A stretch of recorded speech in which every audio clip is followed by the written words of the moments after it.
All right, guys. So the plan for today, today is for the large part is kind of going to mirror what we did last week. So last week we were really focused on Oregon law. This week we're going to tour the Washington statutes. We're going to spot how how Washington law is kind of organized, where to go to find the rules. We're going to look at the highlights and see some of the major points in Washington law, and compare and contrast the two. We're going to do a final review game all together. And then when we are done with class for today, you guys will need to go back onto Moodle and take the final exam. And when you are done with the final exam, we are complete with the course. If you do well with our final review games, you will do fine on the final exam. So everyone take a deep breath in. Everyone make sure you got your coffee handy, because again, it's the law and I can't make this stuff exciting. I'm really into this color palette. This one? Thank you. Thank you. All right, so very similar to Oregon. The general layout is going to be the same. At the top, we have the law, and that is the Revised Code of Washington, the RCW. Below that, we have the administrative rules, the Washington Administrative Code, or the WAC, the WAC. Extremely similar to the way Oregon's was broken down. The Revised Code of Washington is the law itself. That is what the state of Washington has to say about the regulation of massage therapy. It is going to be more general. It is going to set broad rules, right? It's going to say, you have to regulate the thing. Y'all need to figure out a way to do this. Then the Washington Administrative Code is the board of massage, saying these are the rules that we have come up with. These will carry the weight of law and will tell you the specifics of exactly how all of these things are going to work that we were told we had to make work. So the RCW broadly lays out what is required. The rules, the WACs, interpret that law, and then we'll lay out specifically how those rules will be implemented. Very, very similar to how we saw Oregon's laid out.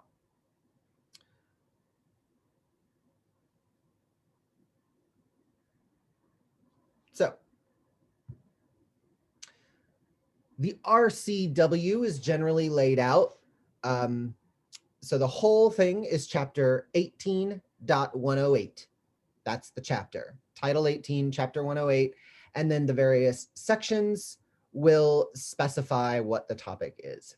So we've got definitions. Naturally, we know those come at the beginning. Then it goes into the board of massage. So just like we saw with Oregon, talks about the board, what they can do, how many members, blah, blah, blah. The next section generally deals with licensure. So how does one obtain a licensure? And I started typing these out and I said, you know what? They're labeled. Y'all can read. So one thing I would like for us to do is to, give me one moment.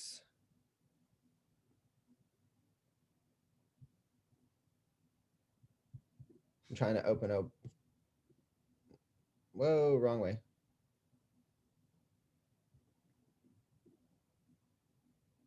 Sorry, I'm trying to pull up Moodle.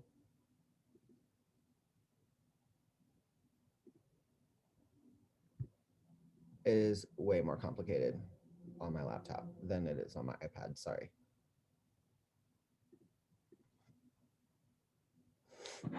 The reason I'm trying to pull up Moodle is because I have since added several things to Moodle as of like last night.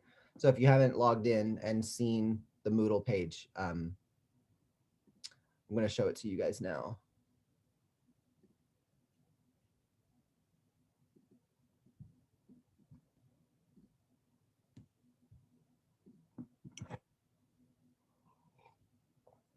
All right, so the slides from last week are posted, but also I posted the ORS and the OAR as links. You just click on them, it'll take you straight there.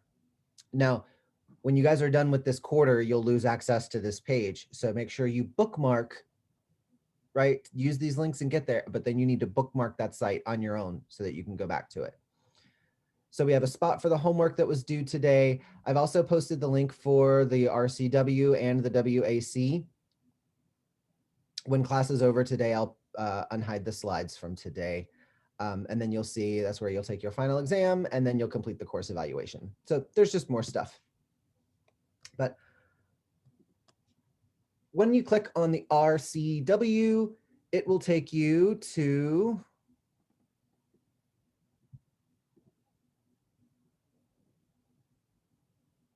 come on, Zoom.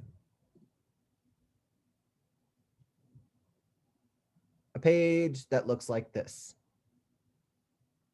So what you'll see is these interactive links. So when you find the section you're looking for, you click on the link and it will slide you down the page to the appropriate entry. So this one is organized a little bit differently than the Oregon laws. First of all, it's not as neatly packaged, right, in a nice clear timeline. Remember last time we had like the definitions, and then we had how to get licensed, and then we had renewing, and then we had like facilities. So it was really kind of laid out along the career line. This one does not seem to be super organized. It just seems like they just kind of threw everything into the junk drawer and slapped a label on it. But sliding our eyeballs down this list, we see there's the Board of Massage, the general rules. We have the board's powers and duties. So what do they have to do? What's their whole purpose? Transferring education, how to get a license, what happens if you are practicing without a license.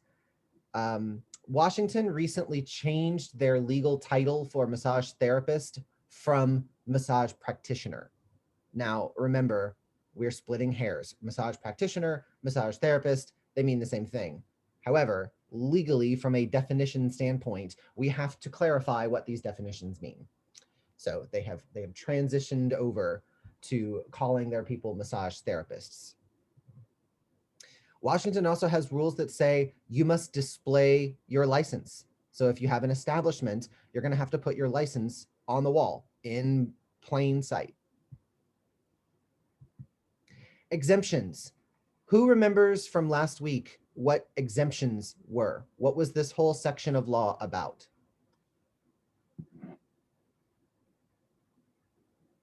When you all talk at once, I can't understand a word you're saying. All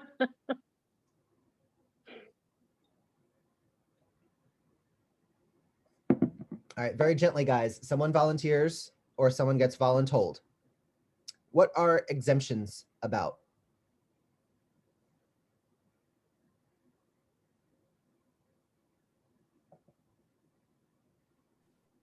50 points from Gryffindor. I am so disappointed.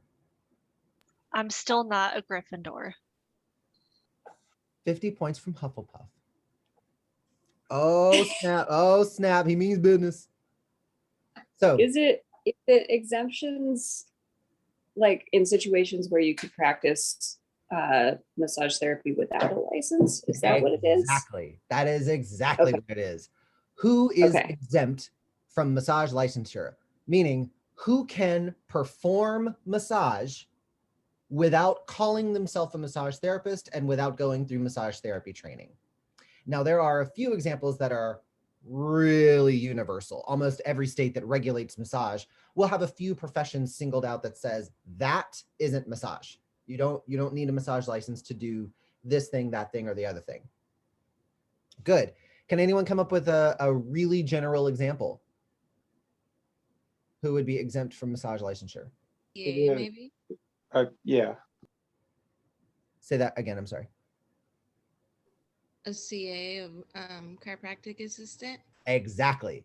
Chiropractors and chiropractic assistants, do they not manipulate soft tissue using the hand, foot, arm, or elbow? Yes, they do. But they do not call themselves massage therapists. They do not sell massages themselves as a service that the chiropractor does, right? So that makes them exempt. Another good example, sports trainers. So if you work with a sports team, and this could be any variation, right, from the pros all the way down to the minor leagues, but if you're traveling around with a team, then when your team arrives in a brand new state, you can massage that team, your team.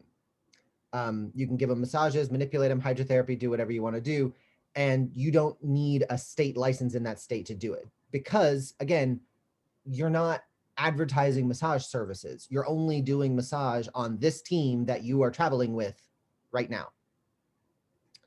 Good stuff. So, applicant, license, or certificate holder, we're going to lay out the rules and the requirements and the fees. So what does it take to get a license? Qualifications for licensure.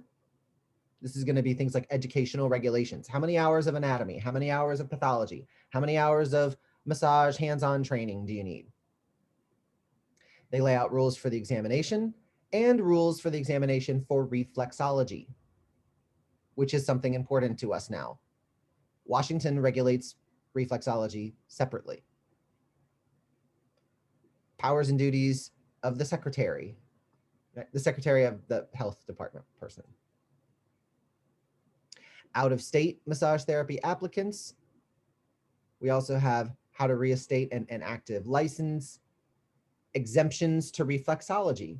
So if we're going to do exemptions to massage and regulate reflexology separately, it makes sense that we would have exceptions to that one as well. Inspection of premises by law enforcement personnel. If the cops want to inspect your massage business, you gotta let them. You can't refuse them. This is most likely a result of laws aimed at reducing or preventing human trafficking. It's a really sad state of affairs. And I'm sure it's prevalent in Oregon, but it was extraordinarily prevalent in Florida because we have so many ports, so many places for them to come in. But it was not an uncommon sight. In certain places in Florida, you would see a strip of little massage places down some street, all of them open all night, 24 hours, always open. Never any cars in the parking lot. How is a business open 24/7? But never has cars in the parking lot? If you're thinking that there were no clients, there were just a bunch of 12-year-old girls shoved under a massage table, yeah, that's what was going on. So when they would do an inspection and they would bust these guys, it would happen pretty routinely. We would get a couple a year in Florida. Human trafficking is a very big deal. And massage therapy is one of the professions that they are using to cover their activities, right? So as you're piping in all these slaves, basically, you're trafficking slaves. You bring them into a front business called a spa, and these are your employees who are offering massage, right? But there's never any clients somehow. And they come in, we'll run them through the mill, we'll create them like fake paperwork and all this stuff. They were getting busted by a handful a year in Florida. It was pretty bad.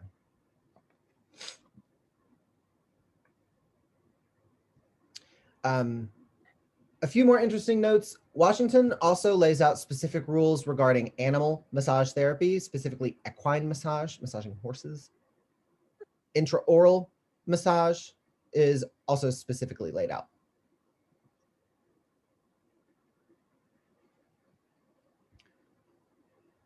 All right, so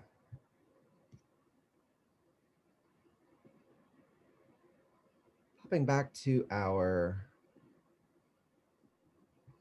PowerPoint really quickly.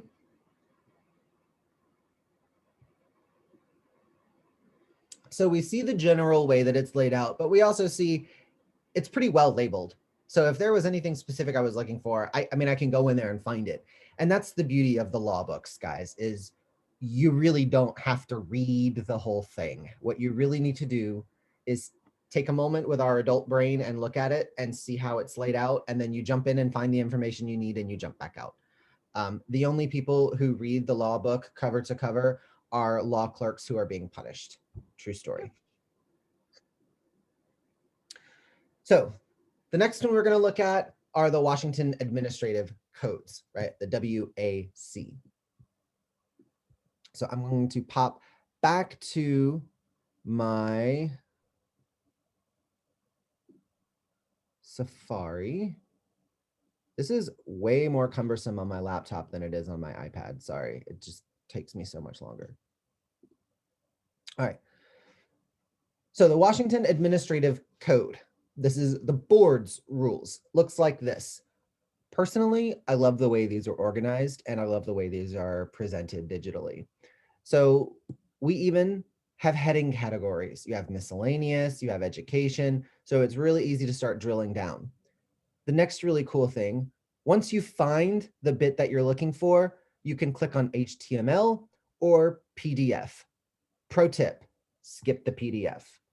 The HTML is going to take you to something broken down like this. It's very easy to look at and read through all of your bullet points to see what you're looking for.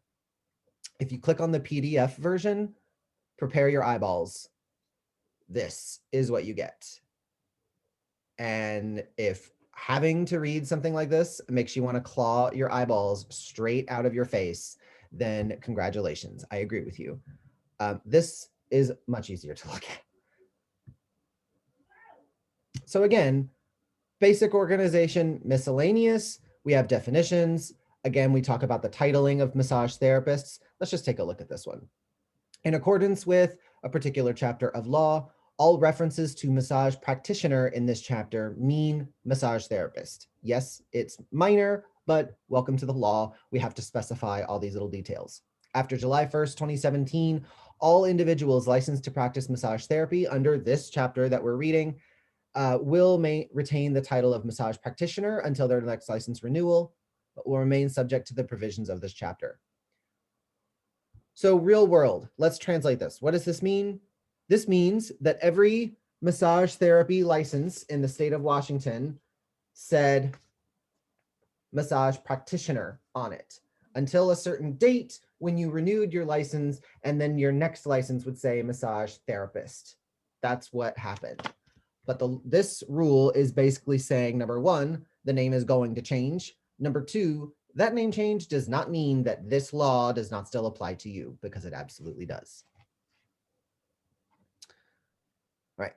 Endorsement of out-of-state applicants. If you went to school and got licensed in another state, how do I transfer my license into the state of Washington?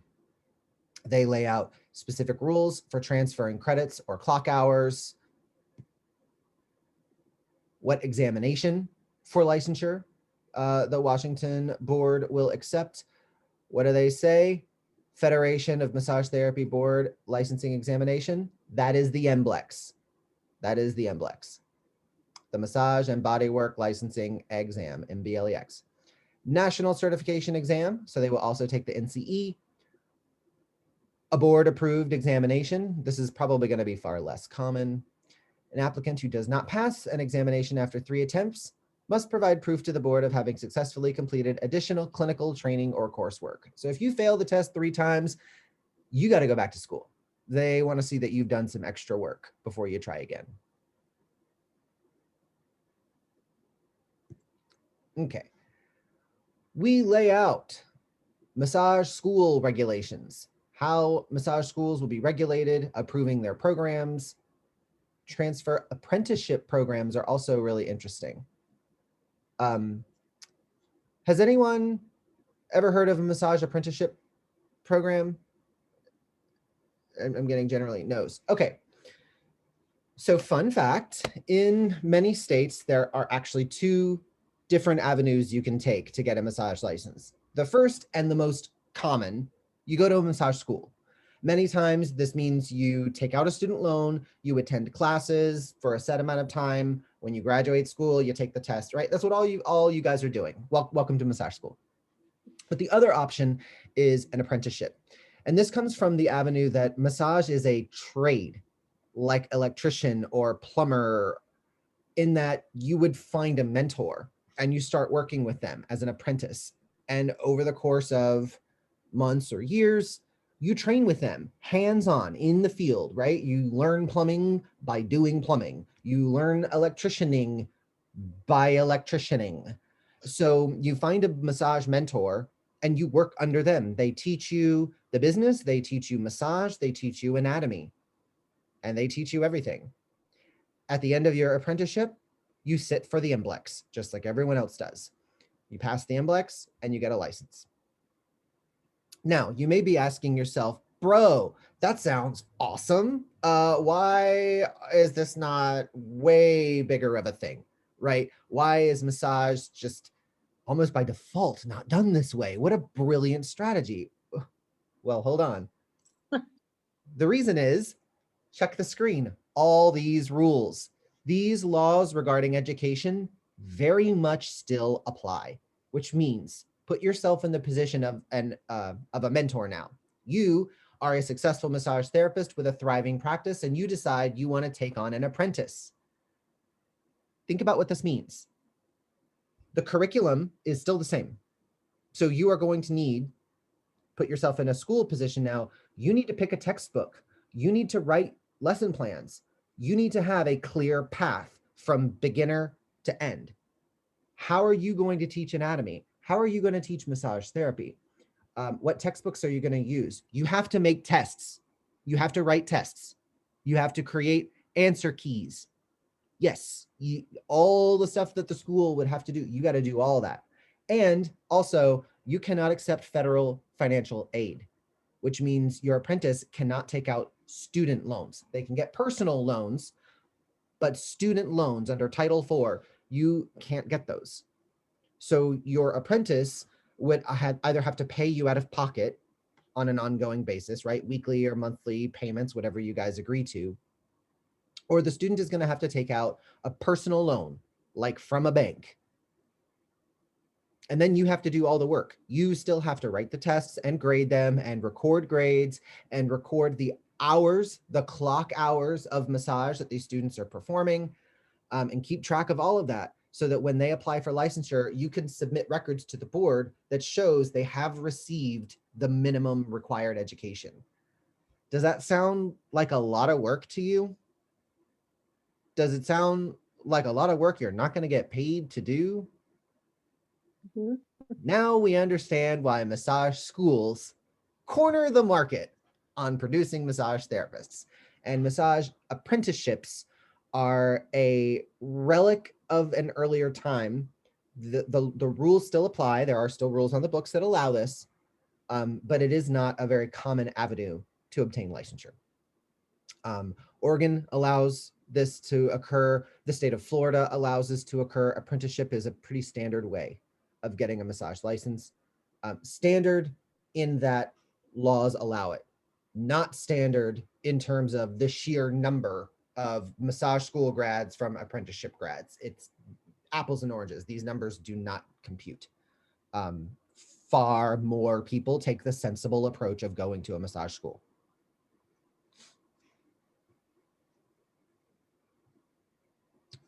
All right, good stuff. So the Board of Massage in Washington lays down animal training rules, curriculum standards, right, for hiring faculty, things like this. They have a very clear say on what's going on in the profession. They talk about massage business, equipment, sanitation, hygiene, all the stuff.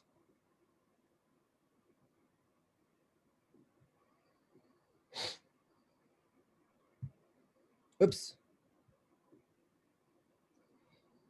So the WAC, the Washington Administrative Codes, miscellaneous definite education, business, practice requirements. So standards of practice, breast massage rules, gluteal massage rules, state regulations on draping, records and record keeping, credential statuses, and finally fees, because it's the state and there's always going to be a fee attached somewhere.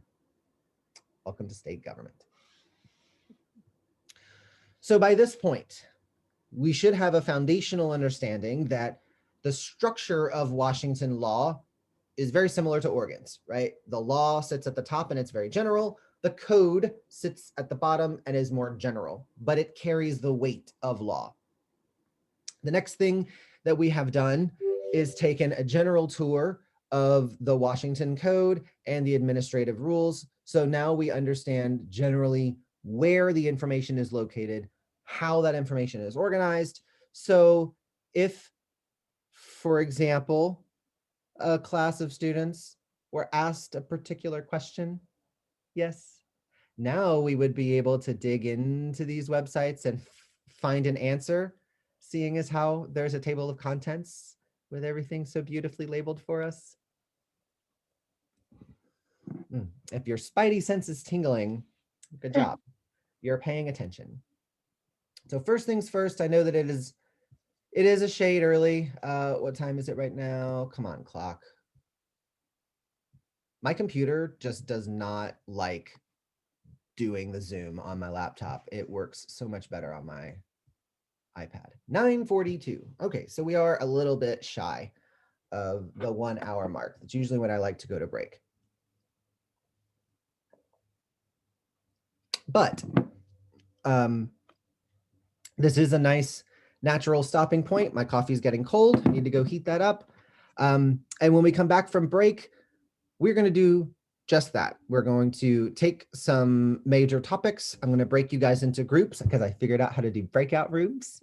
The feature was not, the toggle wasn't turned on my account. So that's why I couldn't do it. And once I turn the toggle on, there's like a button right there. So I figured it out. So when we come back from break, I'm going to assign you guys into some breakout rooms. You guys are going to choose a topic, very much like we did last week. You'll take a topic, dig into the rules, find out the major highlights of what's going on with your topic, and then we'll all come back and we'll compare notes and discuss. Great.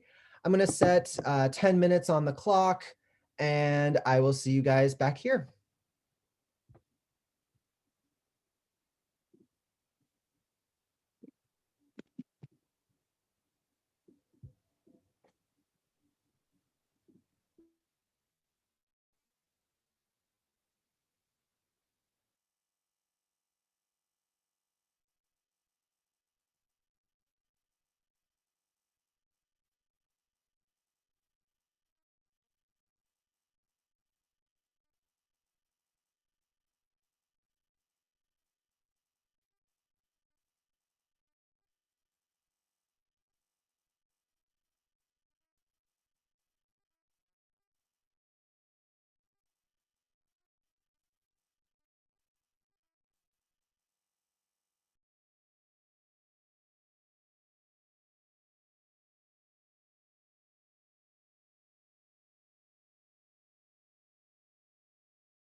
All right, everybody, we're back.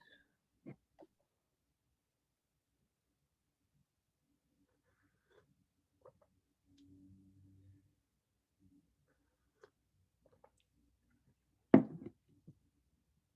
right. And Luke asked a question in the chat. What's a back facial?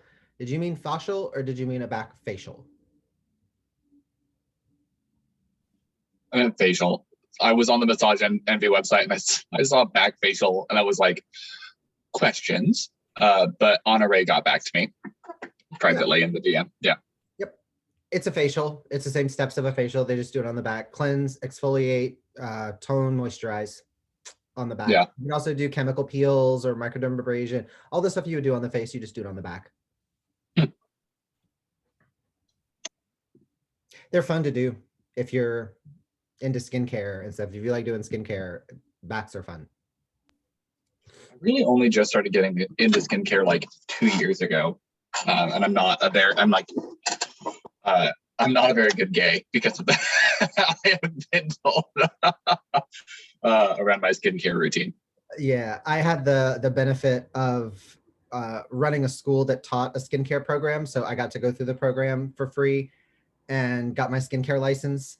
So I got licensed in it. It's not something I'm passionate about. So it's not something I want to pursue as a career, but my license let me get like high grade acids to use on my face. So everything has its perks, right?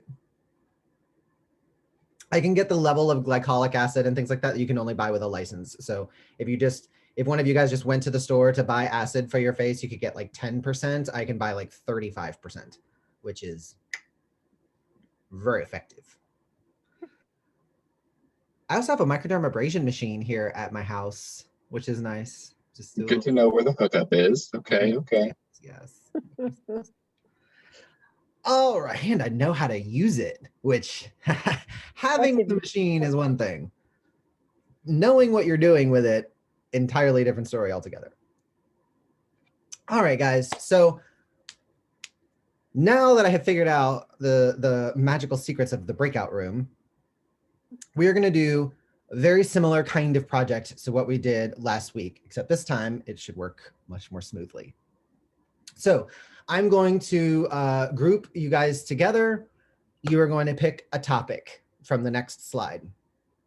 I'm going to put you guys in breakout rooms and you'll have like a solid amount of time to go to both of the Washington websites, both the laws and the codes, looking for the answers. So similar to last time, I want you to try to get all the info, but we do not need every single heretofore and thereof and all the other little like citations for all the rules and other laws that we're referencing. Think about the highlights. That's really what we're after, right? I want all the information, but I want you to condense it into the highlights of the text or just like the major bullet points. And then once we are complete, we will come back together and we'll discuss what we found. So the topics are going to be pretty much the same. We have definitions. So think about the terms that they're defining. You know, a lot of them are very basic, right? Like massage school, a school where massage is taught. Okay, cool, we got that. But does Washington define any additional terms that Oregon didn't bother defining? Or did Oregon define something that Washington doesn't bother with? Are there any unexpected terms on there? Why did they decide to define the terms that they did? For initial licensing, we need to list and describe all of the elements that are going to be needed for initial licensure. So how many hours of education, what other kinds of like fingerprinting or background checks do I need to like prepare an offering to the gods? What is it going to take for me to get a massage license? License renewal, what do I need to renew? Think about CE requirements, fees, deadlines. For license statuses, think about all possible license statuses. We talked about those, right? Those were things like expired, deceased, revoked, suspended. And then also from one of these statuses, what do I need to get back to active? What's it going to take to me to get my license back? We have the massage board, an overview of how many people sit on the board, how many of them are massage therapists, who appoints them. So who are these people and where do they come from? And what do they do? How often do they meet? What's a quorum? I think we're just asking random questions at this point. What's a hypotenuse? And disciplinary actions. So what can the board do to you? What can they actually do? Describe the possible disciplinary actions that the board can take. And I know my slide says LMTs in Oregon. I mean Washington. I missed that word when I just copied and pasted. Washington. We're focused on Washington. All right. Here we go. Let me figure out how to do the thing now.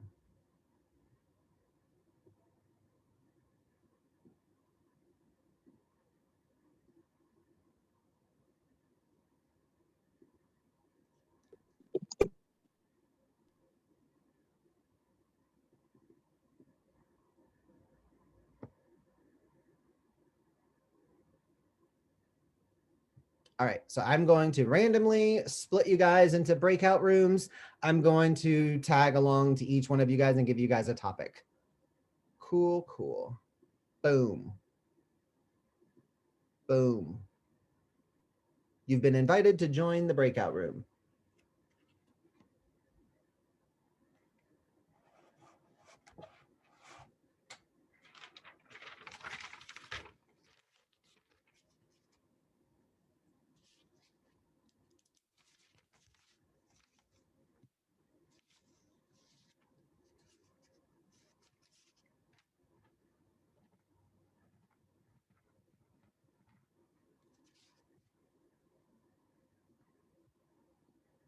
Yeah, he's an old man.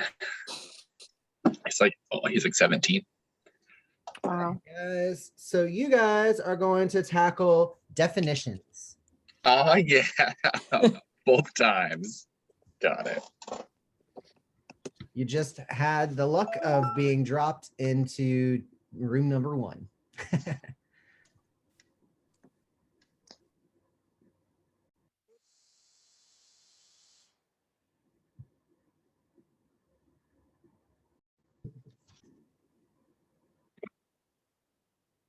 Hello. You guys have the topic of initial licensing. And What- just to clarify, Dave, we're supposed to kind of compare and contrast between Washington and Oregon, right? Mainly the difference? focus on Washington Okay. and what Washington requires for initial licensure. So how many hours of education? What other, do I have to get fingerprinted? Do I have to get background checked? Do I need a CPR certification? What all do I need? Make my master list of everything I need to complete in order to get licensed in Washington. Okay. Cool. And this is going to be mostly the rules, or This will you'd have to check both.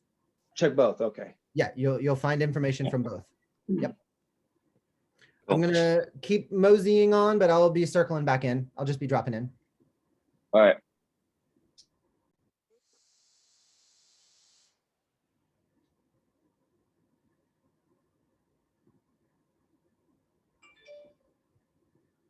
There.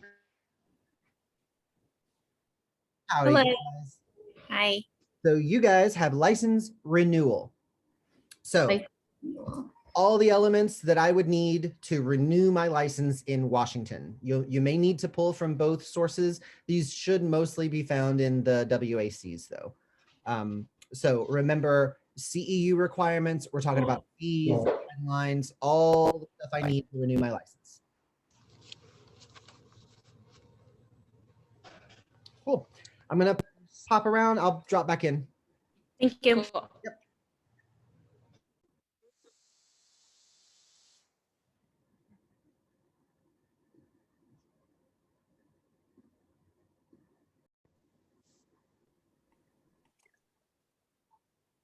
Hey guys, you have license statuses. So Okay. all the possible license statuses in Washington, what puts the license in that status, how do you get it out? And then like, what's it gonna take for me to get my license back to active? You may need to consult both sources. I think most of this should be found in the WAC, though. Okay. I'm Noted. going to keep kind of popping around. I'll drop in and out as the time goes on. Okay. And David, what was the title number for the WAC for massage therapy? The title was chapter 246-830. Oh, Department of Health. Yep.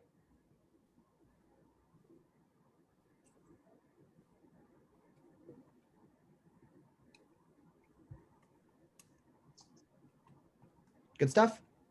Good stuff. Awesome. Thank you. I'm going to keep popping in and out. So I'll pop in. Okay. Thanks. Yep.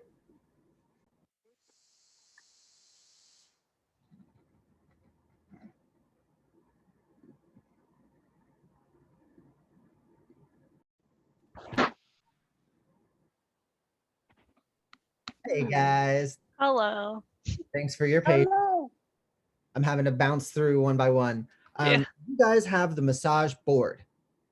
So you'll need to consult both areas of the law, but we want to give an overview of the board and their function. So does it lay out what the function is in the rules?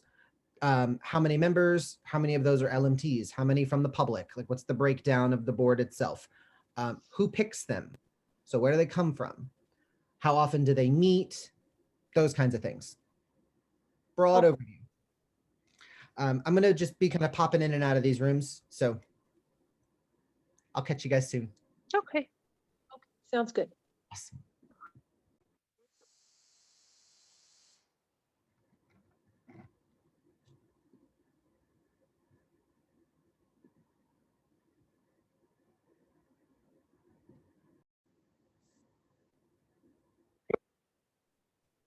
Becca, it put you by yourself. It stuck you with my iPad. Oh, I'm sorry. I didn't realize. I'm sorry. Well, you're by yourself and we're going to do disciplinary actions. So what can the board do to you? Think about all the possible actions, everything from they could write a strongly worded letter to like they take your puppy and your cat and your car.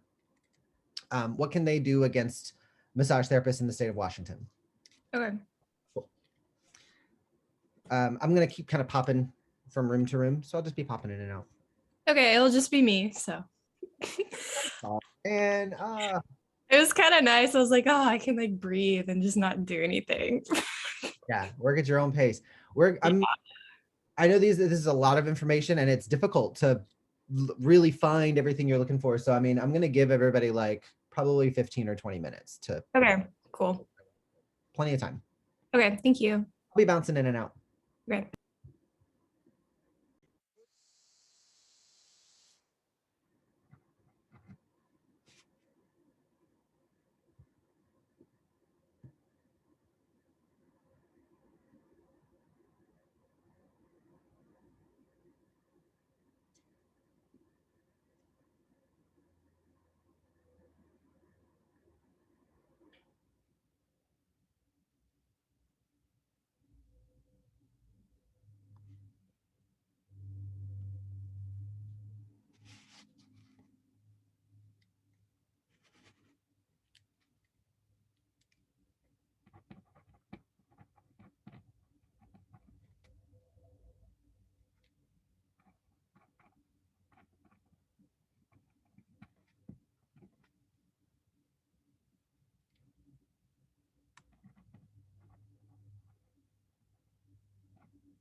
Going well, guys?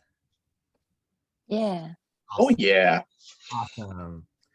I know this stuff can be a little difficult to track down and get all the info. I'm planning on giving everybody like probably a good 15-20 minutes to look through all this stuff. So Okay. just keep bouncing in and out. All right. Thanks, Dave. Yeah.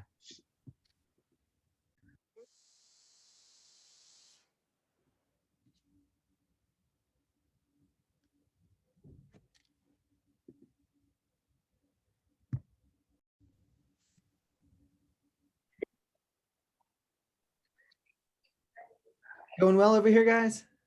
Can I double Yeah. check with you? So I'm doing the whack end of this, the licensure. I don't see anything that says directly licensure, so I took a stab at the one I thought for sure was the best in it, and I did education and training. Does that sound right for licensure? That sounds about right. Yeah. Education and training. Let me look through.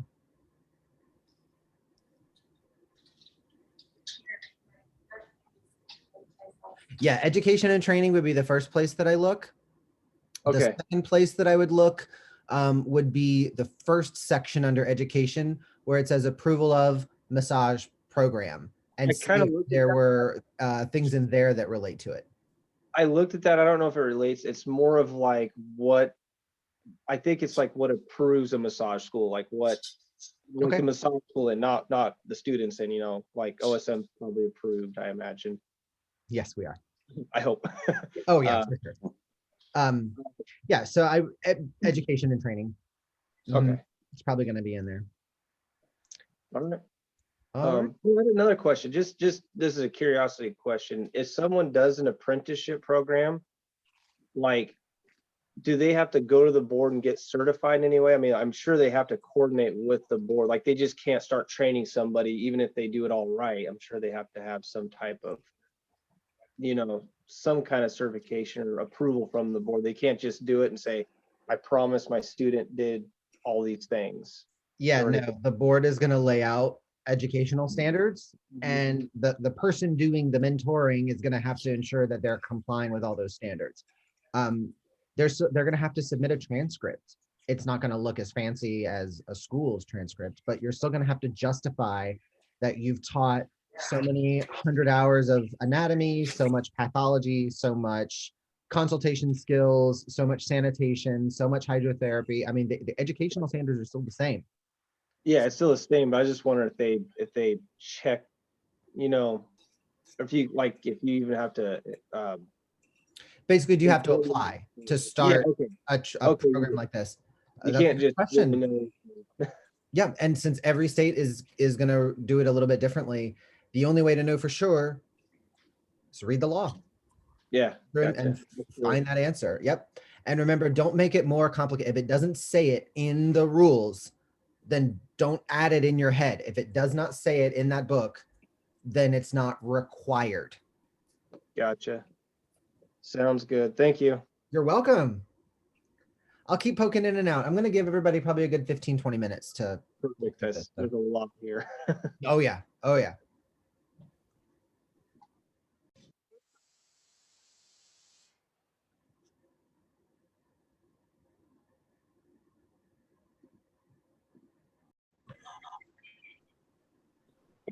Hello. Hello. Going well in here, guys? Yeah. Yeah, it seems like there's not very much to do. It just seems like there's just one tiny little area. For license renewal?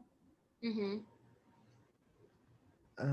Okay. So is credentials the same as license? It could be. Credentials could be including things like CEUs as well. Okay, because that's mainly what it says. It's like to renew your like an inactive and to renew credential. That's where we were looking was credential status.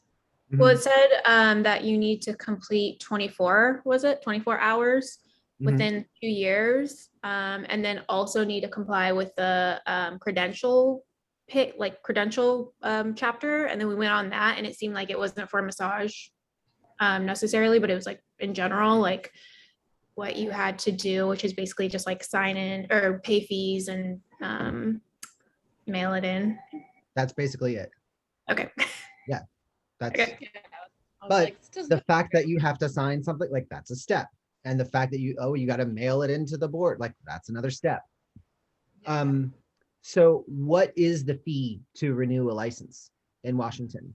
So if I have to renew my license every 2 years, what's the renewal fee? And when do we renew licenses in Washington? Okay. I'm not You sure. got those, Yeah. those kinds of things as well. Okay, when and how much the fee got it.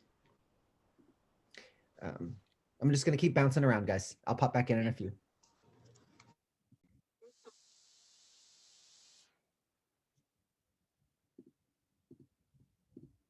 This is exactly the opposite. Hello, welcome back. Going well in here? Possibly. You need help with anything? It's very, very general. Like it talks about like expired credentials. It's talking about on the requirements are the same for all healthcare practitioners, no matter what field they're in. I Yeah, would it's say that's a pretty interesting. relevant detail. Mhm. So another maybe potentially helpful resource. If you went to the Washington Board of Massage website and navigated through as if you're trying to renew, that application portion may give you a drop-down menu like we saw last week on Oregon's website. So when you click on license status, it'll give you a drop-down of all the statuses. And then at least that's a starting point. Now I can go to the law and search for like revoked and see what the law tells me. Mhm. Just throwing that out there. That's helpful. Because you're right, there's not going to be like one section that says like these are all the statuses you could have. It's going to throw them in kind of as they're relevant. So Mhm. and I'm planning on giving everybody probably a good 15-20 minutes to look through this stuff, so no rush. Okay. You should be able to find all that info by then. I'm going to keep kind of popping in and out, so if you guys have questions. All right, I'll be back in a few minutes. Okay.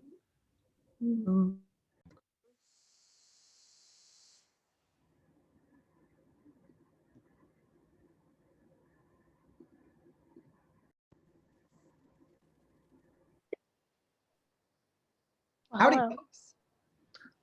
How's it going over here? Fine. Finding everything okay? I don't know where to look on the wax site about the board. I don't see anything jumping out at me. Let's see.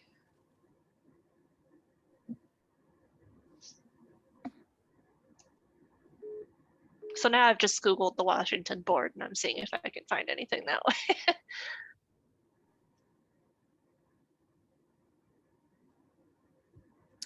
Yeah. Yeah, it looked like they only had 4 members, but we were trying to decide, because it said 1 from the public. But then I saw also that they've got 4 LMTs as board members, so that. So there's actually then we were trying 5. to decide if that means, yeah. So Okay, yeah, I if found I some other were, stuff. when I go to the RCWs, I find it pretty quickly. Oh, I found that site. It was the WAC one. Yeah, I well, just- remember the WAC is written by the board. So the Oh, okay. board can't tell themselves how many members to have. The governor, like the law says, you are the board, you're created, and there are 7 people on you. Mhm. Now, those 7 people write the WACs, and they can't change their own constitution. Like they can't say, well, we did want to have 9 members instead of 7, and we only want 2 to be LMTs. That's the state. Yeah. Board gets to decide deadlines and fees and things like that. So yeah, Okay. it makes sense that you wouldn't see rules about the general constitution of the board, like the big, remember, the law is going to be very general than specific. So Okay. it makes sense. It makes sense. Good stuff. Good stuff. Any other questions or anything? No, not yet. Okay, we're going for like 15 or 20 minutes. I'm gonna give everybody plenty of time to look through all this stuff, so no rush. Okay. And I'll keep poking in and out as we go. Okay.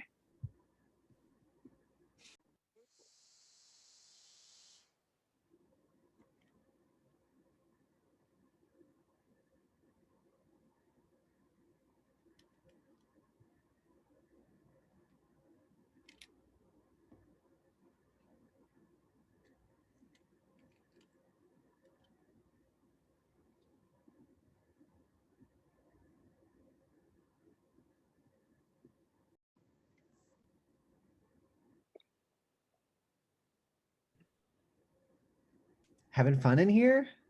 Yeah, I'm not really finding much like disciplinary actions besides revoking licensure.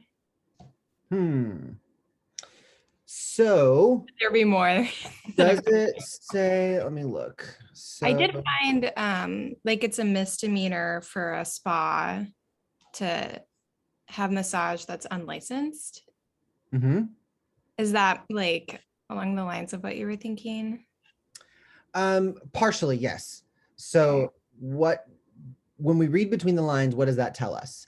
That means that operating an establishment where we're offering massage that is not licensed, that's not just the board gives me a fine. That's a misdemeanor. That means I go to jail. That means I catch charges for that. That's a crime.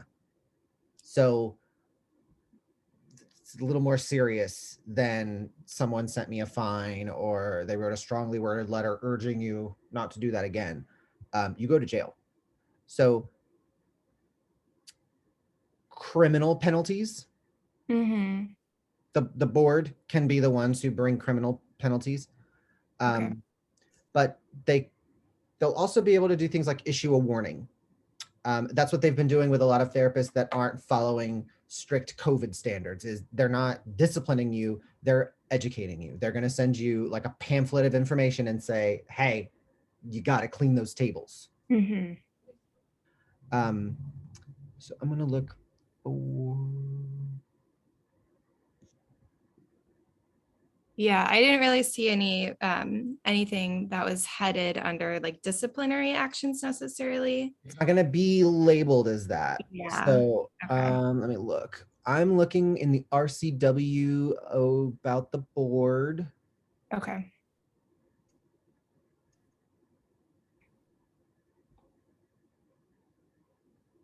Oh, powers and duties, maybe. I'm scanning through that one right now. This stuff is kind of fun. It can be fun. It can be fun. I like understand why being a lawyer would be interesting. Yeah. I do too. I probably should have gone to law school. What I like about it is on one hand, it's almost like math. It's black and white. Like it is written right there. But on the other hand, you have to interpret it. So there is a bit of like subjectivity to it, especially when like really specific cases come up and you're like, well, how does this weird rule apply to this very weird instance? But I like it. Yeah.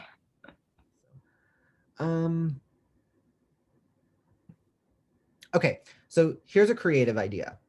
Okay. When you go to the Board of Massage website, there will be a place where you can find like all of their old meeting minutes and their disciplinary hearings. All that stuff is public record. So for example, you should be able to pull up every case where that Board of Massage has, say, revoked a license or suspended a license. So there will be a good place, just looking at that drop-down menu, that will tell you a few of the major things that they can do, right? If I can search by every time they revoked a license, well, then revoking is one. or suspended or a written warning. So that may be a place to start. Okay. Is that like the Washington State Department of Health website? Yep. Okay, I'm there now. They literally call theirs Board of Massage. So it's the BOM, the Washington BOM. Okay. Yep. Okay. Good stuff. All right. I'm going to go poke around some more. I'll be back. Great. Thank you. Yeah.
Want to qualify for that early registration.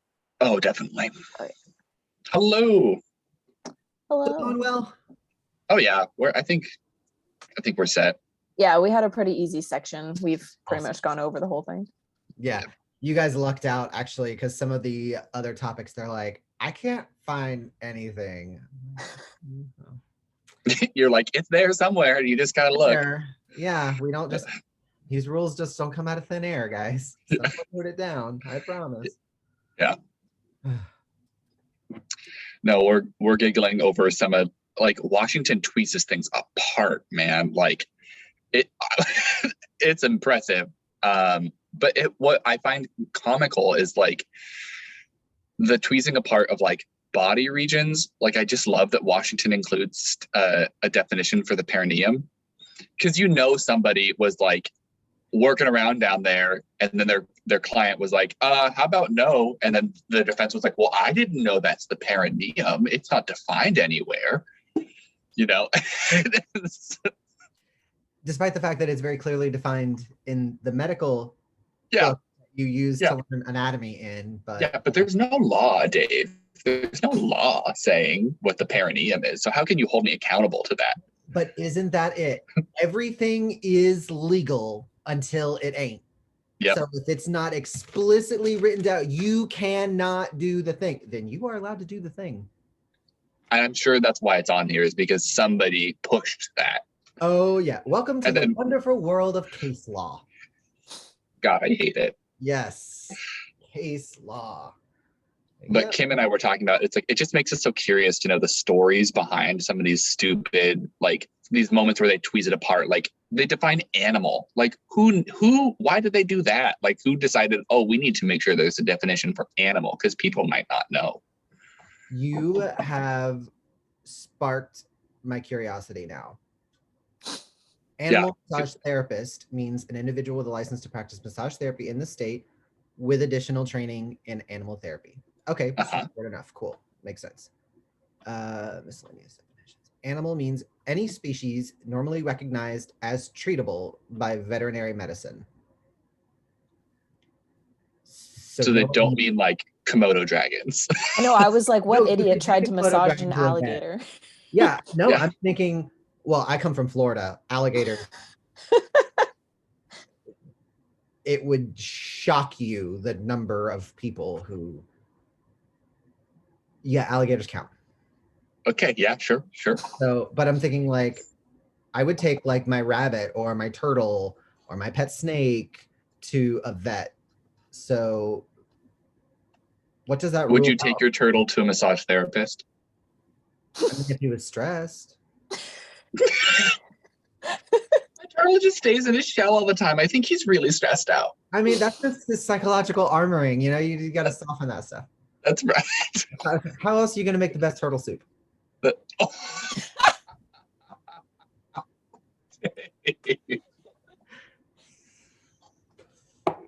I'm kidding. I'm kidding. But seriously, I married a chef for a reason. No. I'm kidding. That was a joke. I'm just trying to have a little fun before I die. Yeah, animal massage therapist means an individual licensed with additional education and training in animal massage therapy as required under this chapter and holds the animal massage therapist endorsement required. Yeah. All right, well. All right, I'm going to keep Good bumping stuff. around and make sure everyone's doing well. Sounds good. Thanks, Dave. Yeah. Cool chilling with you guys.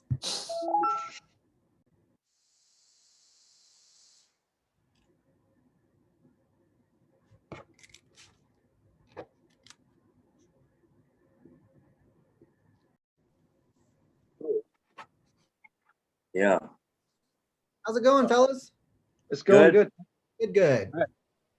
So, Everything okay? yeah, it seems Yeah. pretty straightforward. It breaks it down really nice and clean for hours and where you need to have those minimum designated hours into, kinesiology, pathology, anatomy, and physiology. Good. I think they require a few more hours. Yeah, 10 more hours. But am I wrong on this?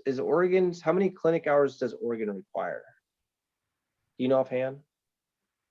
Washington's is 50. And I have like, how many clinic hours in Oregon? I feel like it's 200. I feel like that's the right answer. I would have to look it up to be sure. the Washington one's 50 hours, and I don't know how accurate this sheet is I have of a course tracking guide, but it says 45 hours of clinic, Swedish clinic or shiatsu clinic. So does this 45 sound right? It could. That's It sounds. yeah, I feel like that's too low. But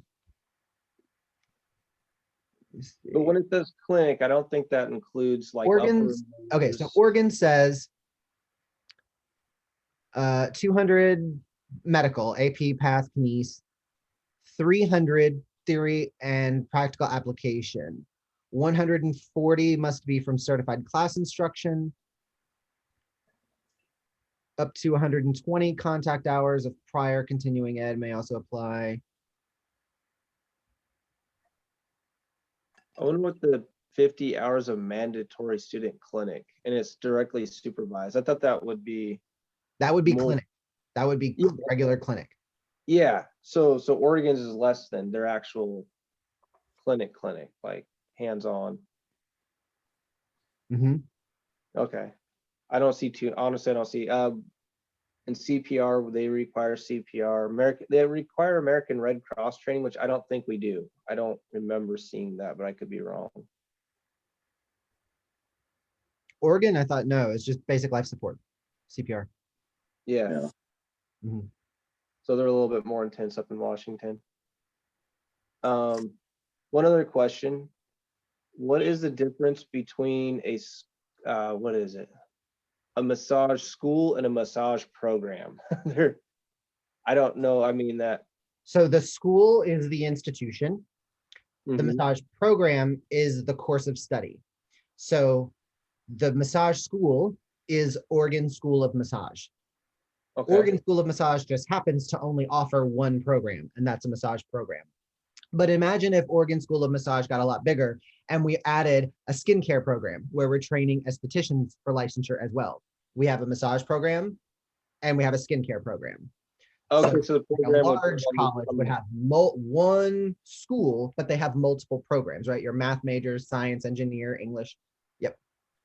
In the transfer program, that's something like you did from Florida to here, right? You came here and you. For a transfer program, you're talking about transferring education. So yeah. I started school but didn't finish, and then I want to transfer what I've done to a new school. Okay, so that could be for like, yeah, Transferring incomplete education, that's the transfer. When you're done and licensed and you're trying to transfer the whole license from one state to another, that's not a transfer, that's endorsement. okay, okay. So that's like when you take A&P at any school, then you transfer those credits basically, right? Then Exactly, that's transfer. But what I did coming from my practice in Florida to a practice in Oregon, that's endorsement. okay. Good stuff. So would you guys say that you were about done? About have all of the answers? Cool. Yeah, I mean, it's pretty short and sweet, to be honest. It feels like it's not like super elaborate. They're usually not. Okay. They're usually pretty straightforward. It's again, it will be left up to the schools to design a program that matches those general rules. Right. So for example, the board says 100 hours of anatomy. Cool. As a school, I can then decide, well, that means I want to do like 3 like anatomy classes, right? AP1, AP2, AP3, and all together, that's 100 hours. We could also decide, no, I want all my massage new students, they all start together, we all move in a class together, so they do a little bit of anatomy all the way through. You can design it how you want. But in the end, they will have 100 hours of anatomy. They will have 50 hours of kinesics, whatever the rules are. They just tell you how many. The school gets to figure out how to actually do that on their own. Gotcha. Sounds good. Awesome. All right, I'm going to keep bouncing around, but we should be coming to a close here shortly. Thank you. Yep.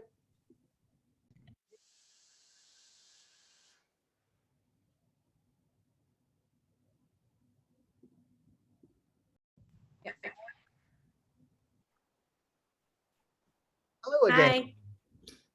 How's it coming along, guys? Good. I think we have what we need.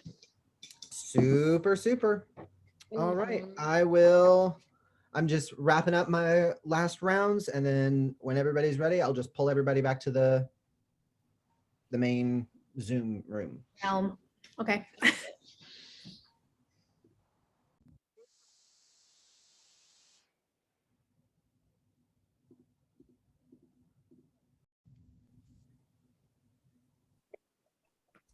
Hello again. Howdy, guys. How's it coming along? I think we've made progress. Good, good. You think we have everything we need? I think we have as much as we're going to find. Yeah, I think so. That's a fair answer. That's a fair Yeah. All right. I'm going to check on the last couple of groups, and then when everyone's ready, I'll just pull everybody back to the same room. Okay. Cool.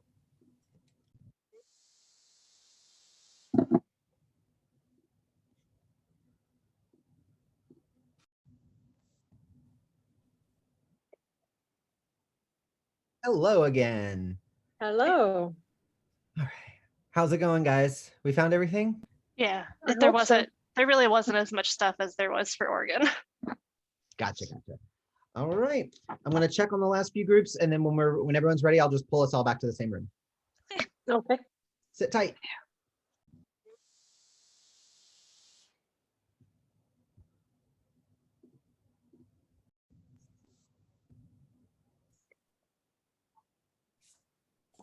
I've gone through some of the meeting minutes and found some information on discipline, but it's not as typed out as the Oregon ones were. But I wasn't finding like a place where there's like listed what disciplinary actions we're taking on what licenses, like you've shown before on the Florida website. Okay. Okay. Yeah, so though, at least like 4 or 5 things that they can do. it's kind of like there's someone who reports on the discipline and they just say what trends they're seeing with like it's really vague. Okay. I can come up with some stuff to say, but yeah, it's more clear in nursing. I was looking on the website. Gotcha. Yeah. All right. I'm going to pull everybody back to the same room. Okay.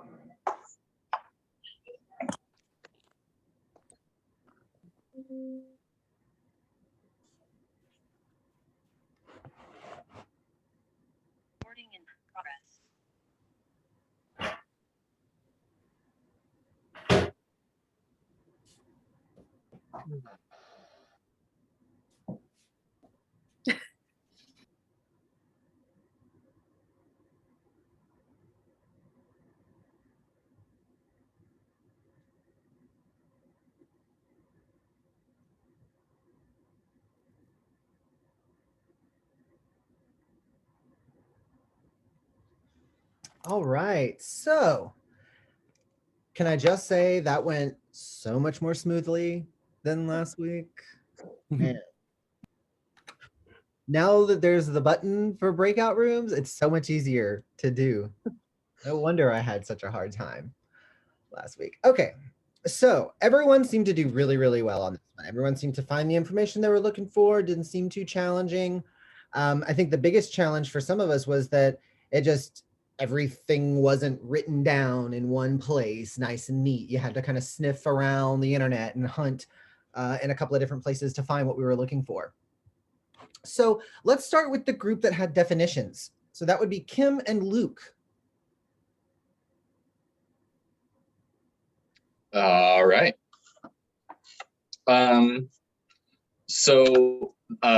We'll just start off with saying Washington likes to tweeze apart things a lot more than Oregon does.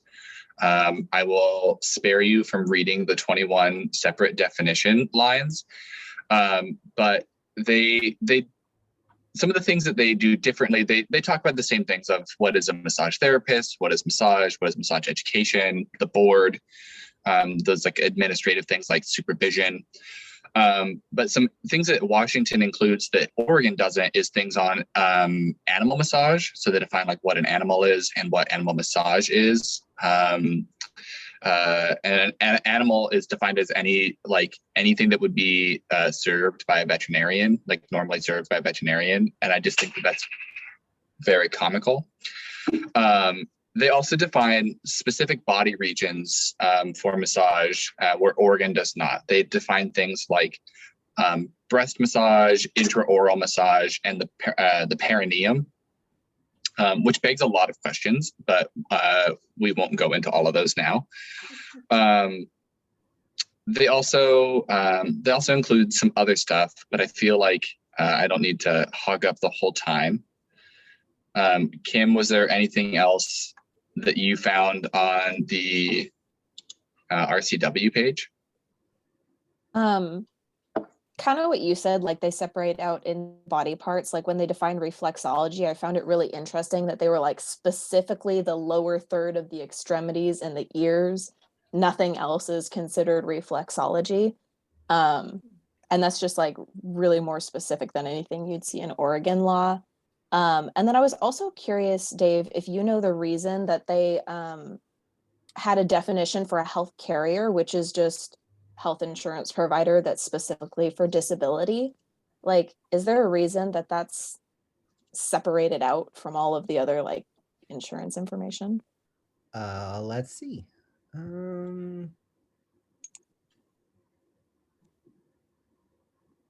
Let me see. Definitions. You said health carrier.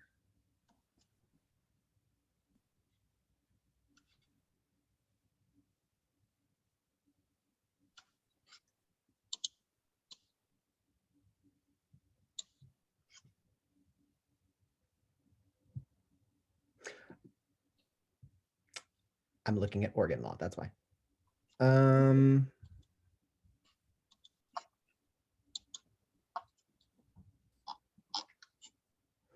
So I believe that the reason can be found at the very, very top of the RCW, section 005 under intent, healthcare insurance not affected.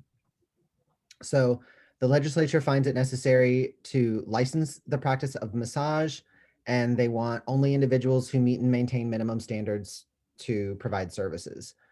But this shall not be construed to require an individual or group policies or contracts of a health carrier to provide or prohibit such policies or contracts from providing or coverage for services and supplies provided by a person under this chapter. So we are not requiring individual or group healthcare policies to either accept or decline massage therapy. So we have to define a health carrier because it's specifically mentioned in section 2, line A. So when you go to the RCW at the very top under intent, click on that section heading and it's right there, number 2A.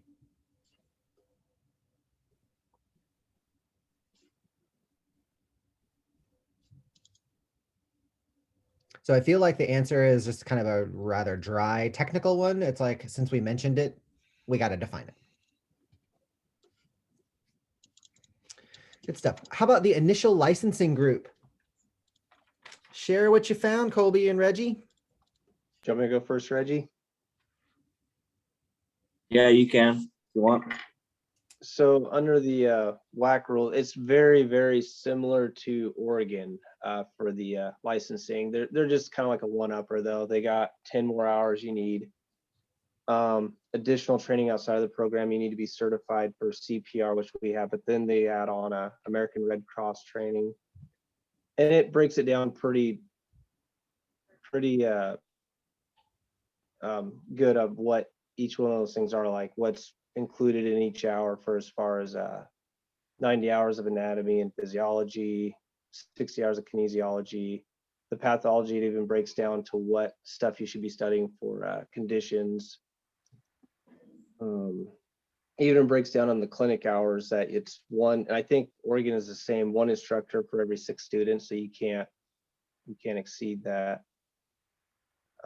It's just super similar, super simple stuff. Cool. Yeah, and I guess reflexology and massage therapists are 2 separate things, and it's all the same for each. You know, it lists, you know, successful completion, course study, approved program, transfer program, and approved apprenticeship, got to be 18 years of age. All examinations approved by the board, written exam. I didn't see anything about a practical hands-on exam. And then it just, what you're talking about earlier about if you fail, you know, you get to take up to 2 tests, and after failure of the 3rd, you get invalidated your initial application. You got to follow remedial education before the next exam, and obviously pay for each time you take the test. So Yeah, ain't nothing free. yeah, that's basically it from the RCW. Yep, sounds about right. All right, Anna Ray and Rachel, talk to us about license renewal. So for license renewal in Washington, it's every 2 years.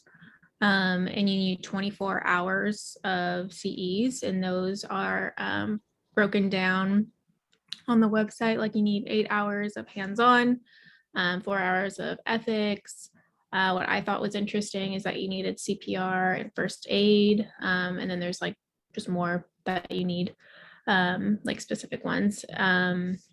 And to pay, so once you do your CEs, you have to do it in 2 years of the renewal, and you mail it in with your fee, and it's $150 every 2 years when you renewal. And then if it's late, it's $75 extra. Do it on time then, bro. Yeah. $75 late fee for $150 renewal. That's 50%. It's crazy. That's Yeah, I thought it was interesting how it says for an inactive license renewal, it's only $50. But consider, what does it take to get my license from inactive to active? Oh yeah. What and does it then take? as well as expired, it's 50. So yeah. So the main difference we found from Washington and Oregon was that Washington is every 2 years and Oregon is 3.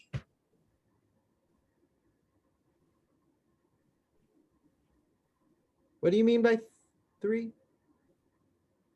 Right? Isn't that what we found Yeah, the for the the license renewal?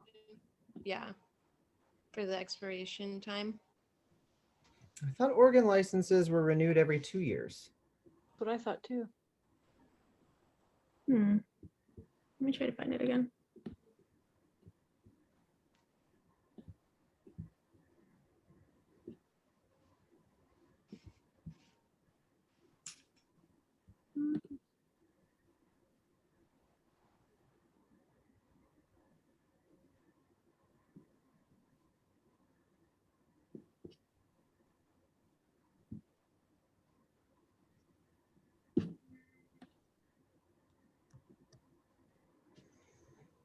Maybe I read it wrong. I'm trying to find it.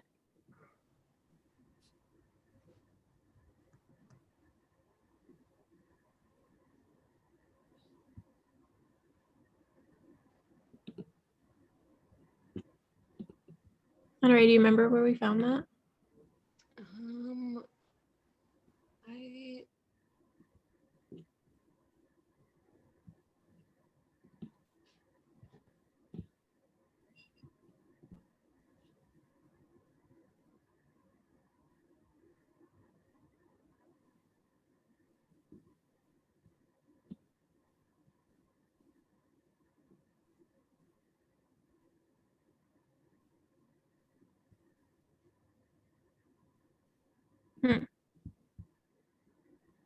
I'm not sure.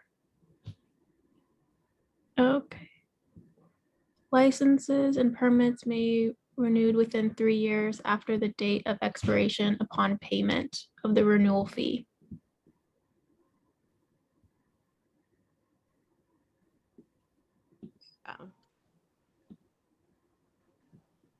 Well, I found So something. is it like if they let their license lapse? Oh, it says here, in order to activate an inactive authorization, submit to the office within 3 years of after it becomes not current.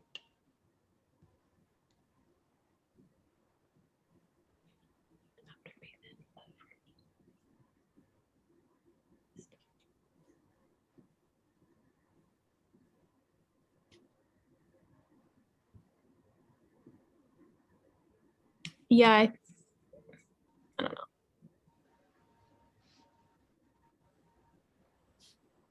What are you thinking, Dave?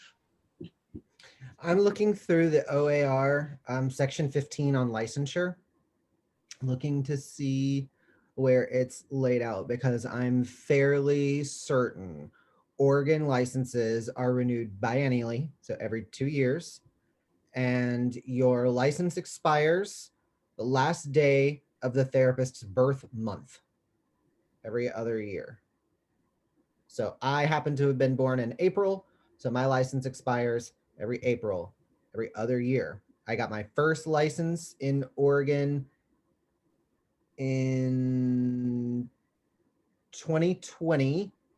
There was an initial temporary license, so it was good until my next birthday. So it was only good for a few months, and then I had to renew in 2021, and that's my current license, and it expires in 2023. And you Well, can see it all on my license. It gives me my initial date. The license was issued February 1st, 2021, valid through April 30th of 2023, because I renewed early. So, good stuff. I think it's just saying that if the renewal fee is not paid by the expiration date, a fee must be paid prior to renewal. License and permits may be renewed within 3 years after the date of expiration upon payment of the renewal fee.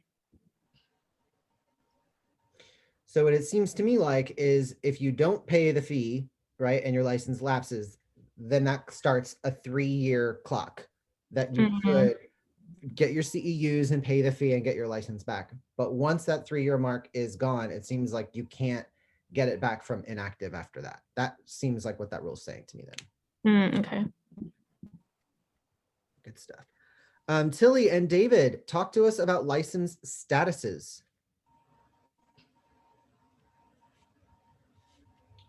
Yeah. So it took a hot minute to figure out even like where to find all of the different license statuses and stuff. We ended up finding there's like a database for all of Washington's healthcare providers, including massage therapists, where you can just like look and see everyone's license and what the status is and stuff. So that was helpful just in providing examples of all the different statuses. And then from there, we were able to go to the WAC and find definitions for most of them. So there's active status, pretty self-explanatory. There's inactive, which is the person is still authorized but not practicing. Then there's military related inactivity, or like military status. That's for if you get deployed overseas. Okay. Yeah. And then there's retired active, so you're only practicing a little bit or during emergencies. Expired, you didn't renew it on time. Suspended, your license was suspended for disciplinary action because they found you committing unprofessional conduct. Then there's mandated suspension, which is like if a practitioner defaults on a student loan or doesn't pay child support, was the examples that they offered. Then there's pending status, so they're still processing. I also found 3 that weren't defined under definitions, which was active on probation. So that would be active, but the board has put certain conditions on it, and those conditions are case by case. So it could be you got to call them every week, or it could be you got to file some kind of paperwork, or it's you're on probation until you pay off a fine. Okay. Then there was also status of being closed, which I would imagine probably is something like either the person is dead or maybe they like surrendered there. Closed is a new one to me. It sounds like that maybe for an establishment that was closed. Okay, maybe that makes more sense. The last one that I found that I didn't find a definition for was superseded. I don't know what that means either. I mean, I know what superseded means, but I'm not sure about this context. Other than they lost it because they broke a higher rule. I don't know. Yeah. It's a good one. It's a good one. Holly and Ida, what about the board? Okay. Well, we found that the board is 5 members, 4 of them LMTs.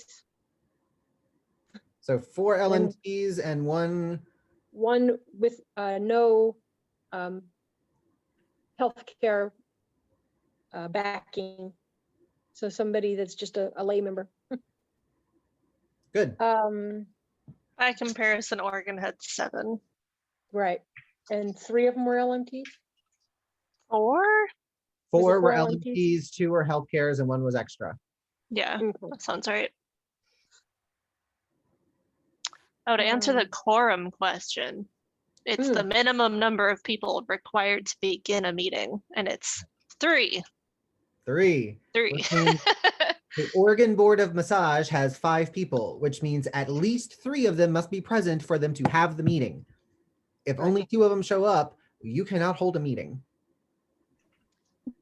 Yeah, and their meetings are kind of all over the place. In 2020, they met like 4 times. This last year, they met almost every month except for November, December. And then 2022 is scheduled for every other month starting in January. Interesting stuff. So in Washington, how is the Board of Massage selected? By the governor. Are they appointed or elected or? Appointed, and they serve for 4 years each. And they have to have at least 3 years experience practicing massage and have to be licensed for the duration of their appointment. Which makes sense. Yeah. Right? Because 4 members of the board have to be LMTs. It doesn't make sense for one of those people to lose their license while they're sitting on the board. Yeah. Awesome. Awesome. The main difference I saw was that it seemed like in Washington, unless they just failed to mention it, is that they pretty much only deal with education, whereas the one in Oregon was education and like facilities and sanitation and general rulemaking. Yeah, but the Washington one all had to do with education and continuing education. Interesting. Seems I'm not sure if that's true, but that's what I found. Yeah. Well, that would just mean that the Oregon board is taking a much more invested approach to regulating all aspects of the field rather than just the schooling you need to get in, you know? Yeah. And lastly, we have Becca, who just by chance ended up in a breakout room all by herself. So she had to go all alone researching disciplinary actions of the board. Becca, how did you like your time in solitary? It was nice. So I started with looking at the laws, and there's not a lot there. If you're a business owner of a massage place and you're operating the business, then any like massages that are happening there are considered a misdemeanor, and every like massage or unlicensed massage therapist that you have there is like another misdemeanor. So it's like you then collect gross misdemeanors, as what the legislation said. And then in the interpretation of the law, it kind of just says that there can be denial, suspension of revocation of licenses. And then I went into the disciplinary reports. So in Washington state, they release reports once a month for every health industry. So you kind of have to sort through like nursing and chiropractic to see massage therapy. So I collected some disciplinary actions to share with you. So one person had their oversight and monitoring ended. So then you would assume that they can give you like oversight and monitoring as a disciplinary action. Someone got their license suspended. A lot of people were charged with unprofessional conduct. So I found that a few times. One person, theirs was about giving breast massage without a medical reason or like written consent from the recipient. So that makes me wonder more about that situation. Usually, and there was one person who was charged with unprofessional conduct that overcharged insurance by $40,000. Yeah, but most of the things I found were unlicensed massage therapists giving massage, and that was $1,000 fee. I did find one person who was giving massages that did not get charged or with a $1,000 fee. Instead, they made an agreement with the board to cease and desist until they were licensed, which I don't know how they got out of a fee. I thought that was Yeah, interesting. without reading the case itself and seeing the back and forth between the defendant and the board, two very big assumptions that I could make. Number one is this sounds like a student who was really close to finishing, school. And the second big assumption would be that's someone who rolled up with a lawyer. Yeah. You remember when I said don't go in front of the board without an attorney because they are not on your side and they are not on your friend?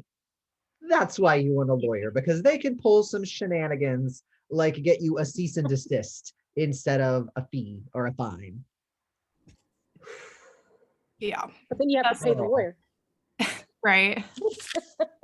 I was also thinking, like, how much money had you made up to that point before you got your $1,000 fine? And then are you still going to keep practicing and just hope you don't get caught again? Kind of wondering about that. But that's as far as we're charging conservatively, if you were charging $50 for a massage, 20 massages, that's $1,000.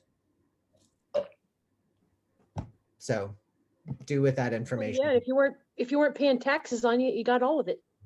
Right. Yeah, but if you weren't paying taxes on it and you got it in cash, you probably spent it as it came. So like $1,000, you didn't get a lump of $1,000. You spent $50 on dinner here and there. You know what I mean? So that means that you have to get 50 or 20 more massages without them catching you again to pay the fee. That's the trick. That's the trick. You can do that in a month. Yeah, right. Just hustle. Yeah, just have to be slinging some Tinder massages. Yeah. Yikes. Yeah, so that's all I found on disciplinary actions. That's plenty. Good job. Okay. Good job, everybody. Really, really well done. So yeah, I say it's time for a little break. Really, really good job though. You guys, that's what I was looking for. That's the challenge with law is, on one hand, it is black and white. It's written right there in the rules.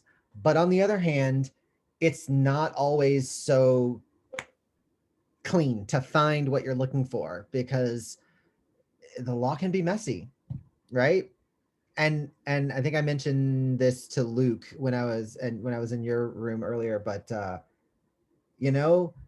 everything's legal till it ain't. If it's not written down in the law, then you can do it. So that's why we need so many laws. That's why you got to have so many laws.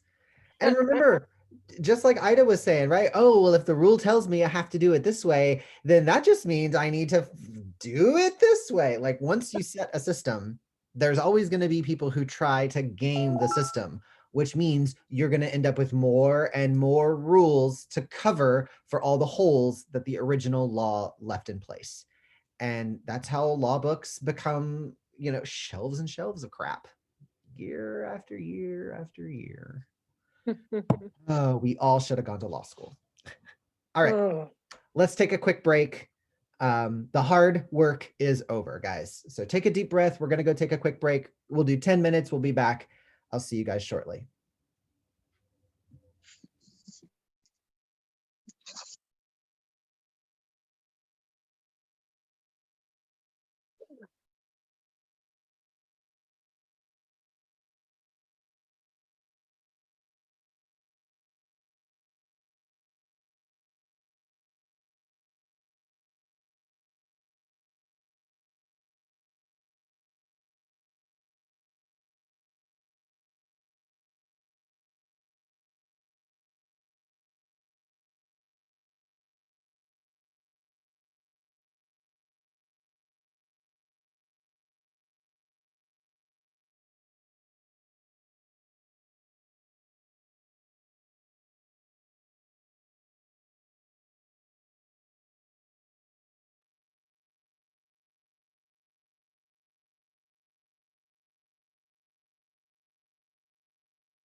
All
right, we are back.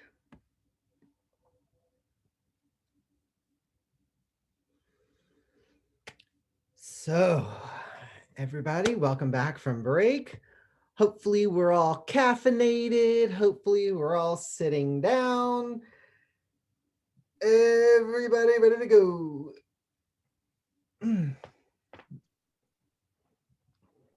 All right. So now that we are back, let's get ready for the next portion of class, now that we've done the hard part. So here's a question for you guys.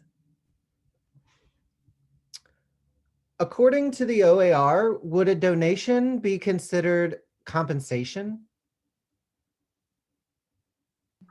Yep. Are we coming from like an unlicensed stance? Because I don't think you can receive anything, including like baked goods, is what ethics told us. Yes. Anything of value. Anything of value. A paperclip has value.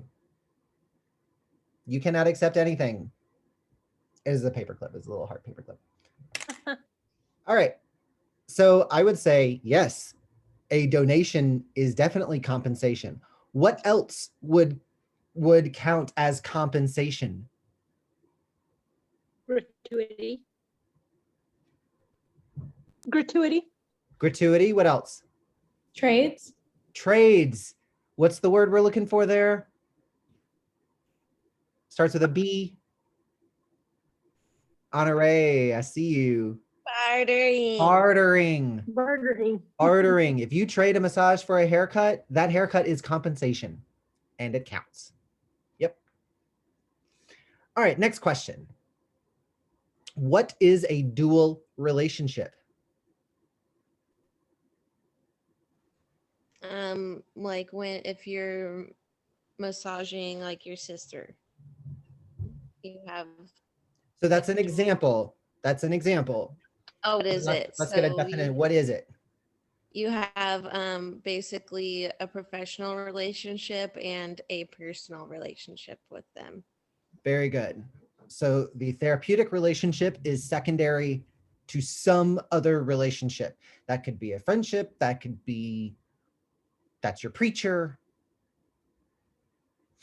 Really difficult to avoid in small towns, let me tell you. When everyone knows everyone else and everyone knows your business. Good stuff. Next question. How long can a massage license remain inactive in Oregon? 3 years? Was it 3 years? That was Washington. How long can a massage license remain inactive in Oregon?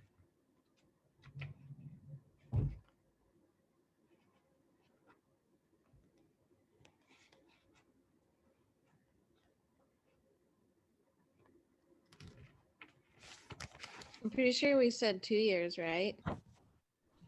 Or no, that's we know all the time. there are different, I see regulation around if it's between 24 months and 36 months. There are additional steps that need to be taken. And then above that, if it's over 36 months, so 3 years, then there are even more things that have to be done. Both between 24 and 36 and after 36, more education needs to be documented. So is there an upper threshold?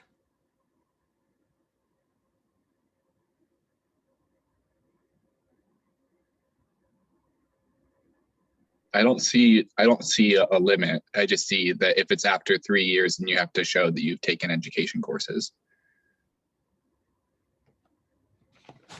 So from my information, it is 6 years. The upper threshold is 6 years. Let me cite my source. 0-16.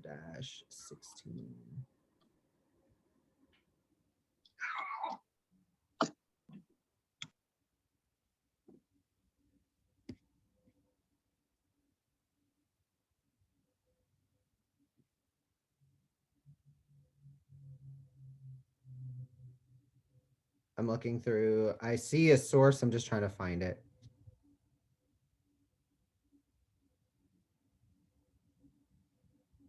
Unless it's been repealed.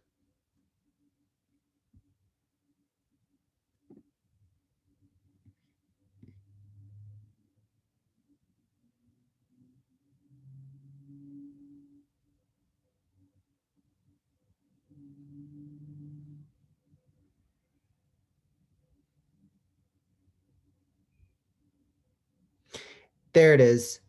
Number 7, all information required for restoring a lapsed license to an active status must be received within 3 years of the date of lapsing, along with the requirements listed. So that has been reduced from 6 years to 3 years.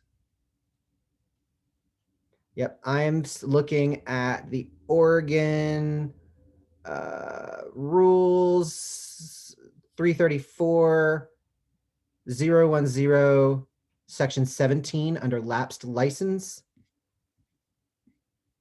Number 7, all information required must be received 3 years of the date of lapsing. So 3 years, you can stay inactive in Oregon. After that, it's not inactive, no mo. All right, next question. Name 2 ways that a massage therapist from another state can practice in Oregon without a massage license. How could I just traipse up here from Florida with my Florida massage license and practice in Oregon? The sports team thing you were saying. Sports team. Chiropractic office? Yeah. Well, actually, look at the question. Name 2 ways a massage therapist.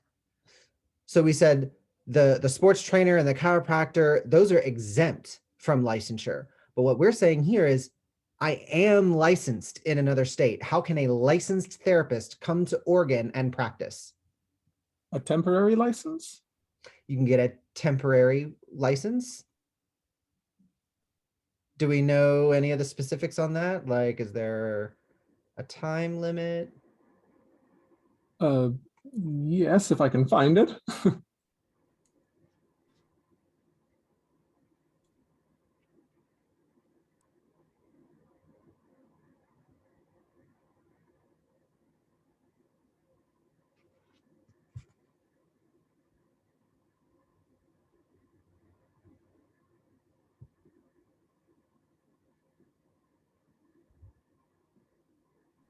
Would this be under the OAR, whatever it is, the OAR? Is that where we'd find this, or would it be under the ORS? I'm not sure right offhand.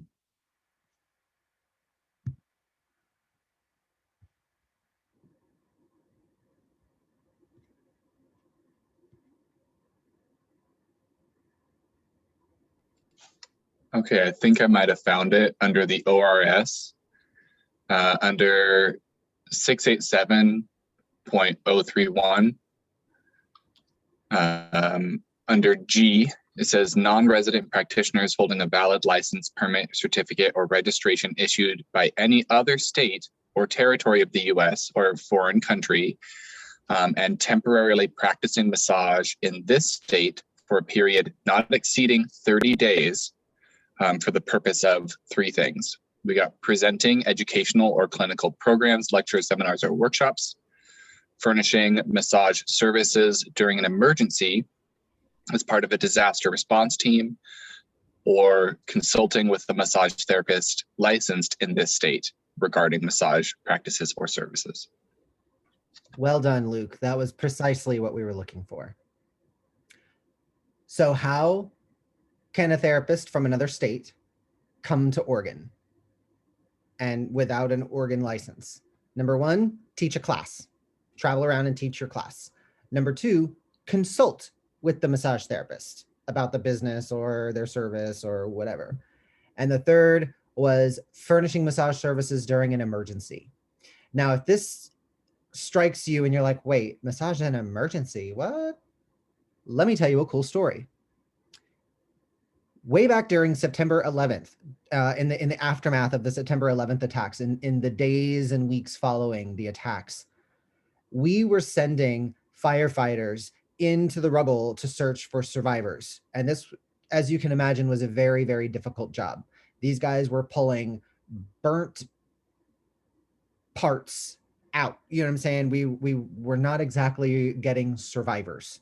So you can imagine the strain that this is taking on our first responders. So the Massage Therapy Foundation sent an emergency response massage team. That is a real thing.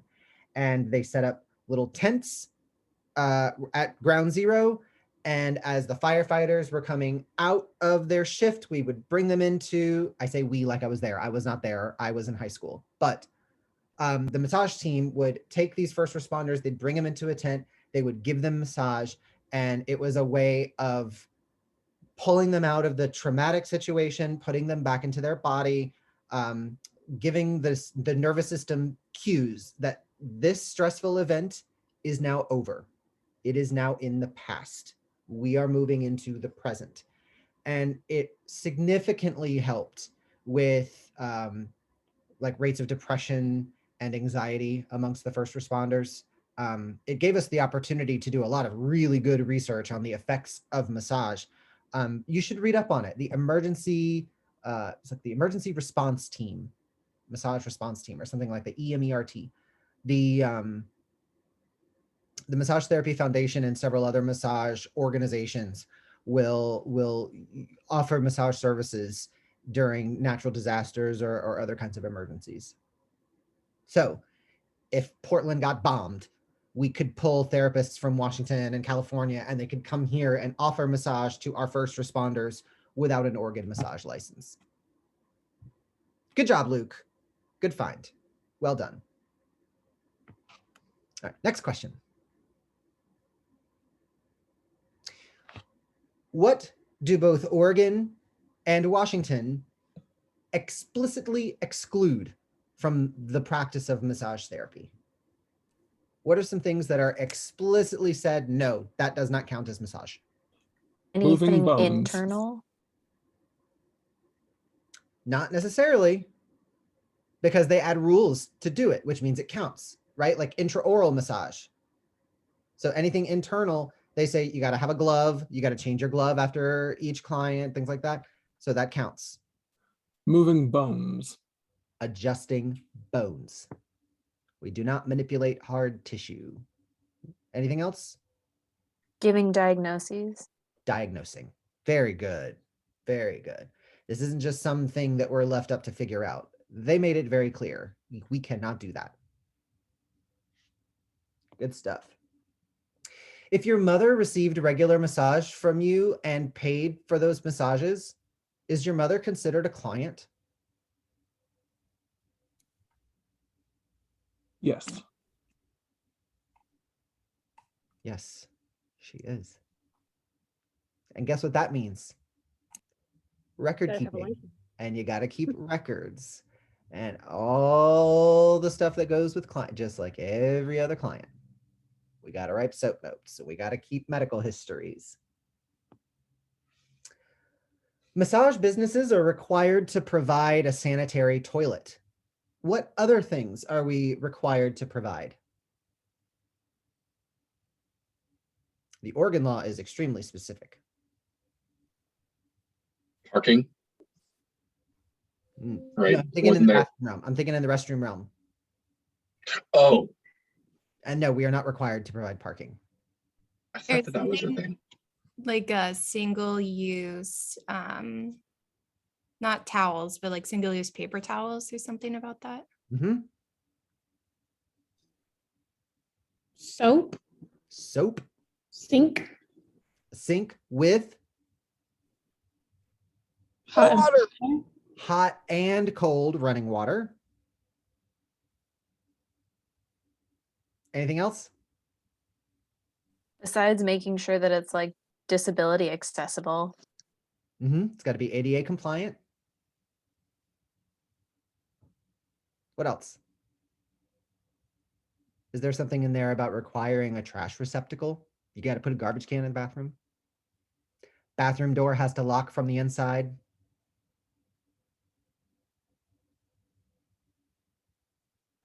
Oregon is Yeah, very those- specific. You I think was these gonna are just say, those normal are bathroom such- things.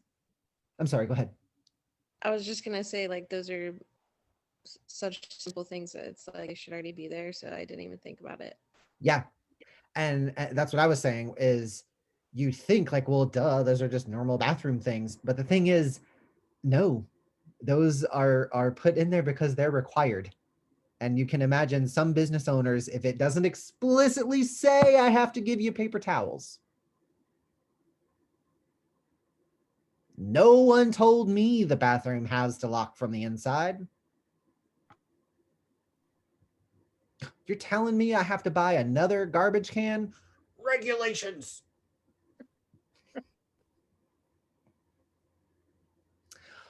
What requirements must be met to obtain reciprocity?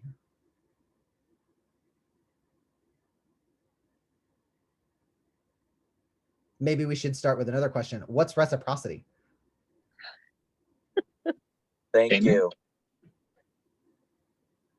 Colby? Didn't we just talk about this? Like 20 minutes ago?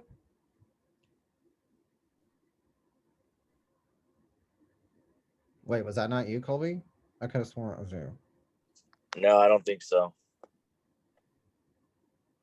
Oh my God, we just talked about reciprocity in one of the breakout rooms. The I could have practice sworn of I thought it was you guys. exchanging things with others. The practice of exchanging things with others for mutual benefit, especially privileges granted by one country or organization to another. Yes, that is the dictionary definition. But when we are talking about reciprocity as massage regulations are concerned, Colby, man, I know we talked about this because you were talking about transferring credits. And I was like, no, no, no, this is a credit transfer. This is reciprocity. Yeah, that was the word I didn't understand that you said because it kind of jumbled. I'm like, what do you say? So yeah. Gotcha. So in the breakout rooms, Colby asked a question about credits transferring. So I started my education at OSM and then I transferred my credits to East West College. That is a credit transfer. Reciprocity is when I transfer not my educational credits, but my whole license. I bring my Florida license to Oregon.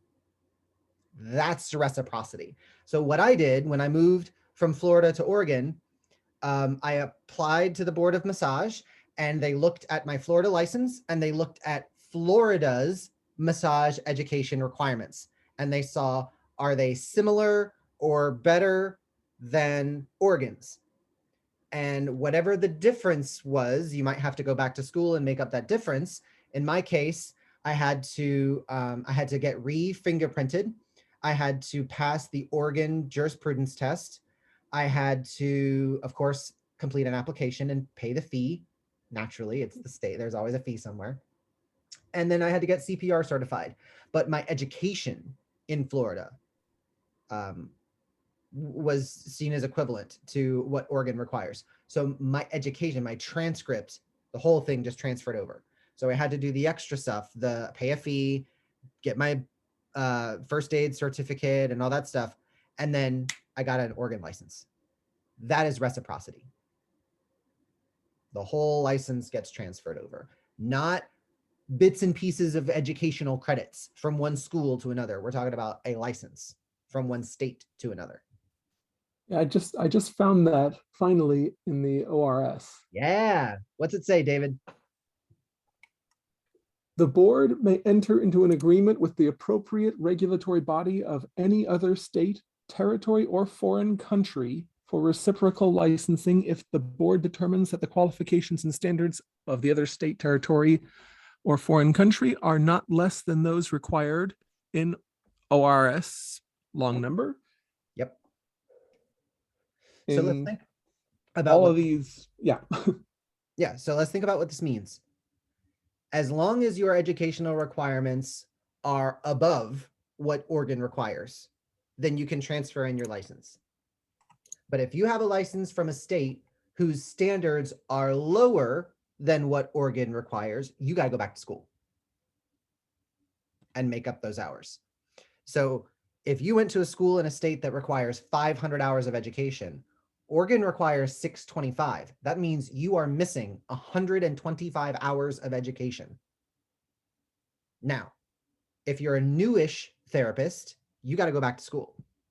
If you've been practicing for 10 years, you may be able to appeal to the board and say 125 hours of school. I've done this for 10 years. That's equivalent. And the board can accept that. But that's what the rule says. If it's above what Oregon requires, we can transfer you in. But if it's less than what Oregon requires, you might have to go back to school. So back to the question at hand. What requirements are met? I must be met to obtain reciprocity, educational standards equivalent or superseding or equal to or greater than what Oregon requires. I would say 625 hours or more, something along those lines. Good stuff. Quick question. So can you practice in Florida as well? Are they both active? No, when I moved, currently my Florida license is inactive because I didn't renew it on time. But if you did, could you, like, because Yeah. I'm just wondering, like, if I ever wanted to travel Yes. and do work in different places, you just have to. You would need a license in every state that you want to practice in.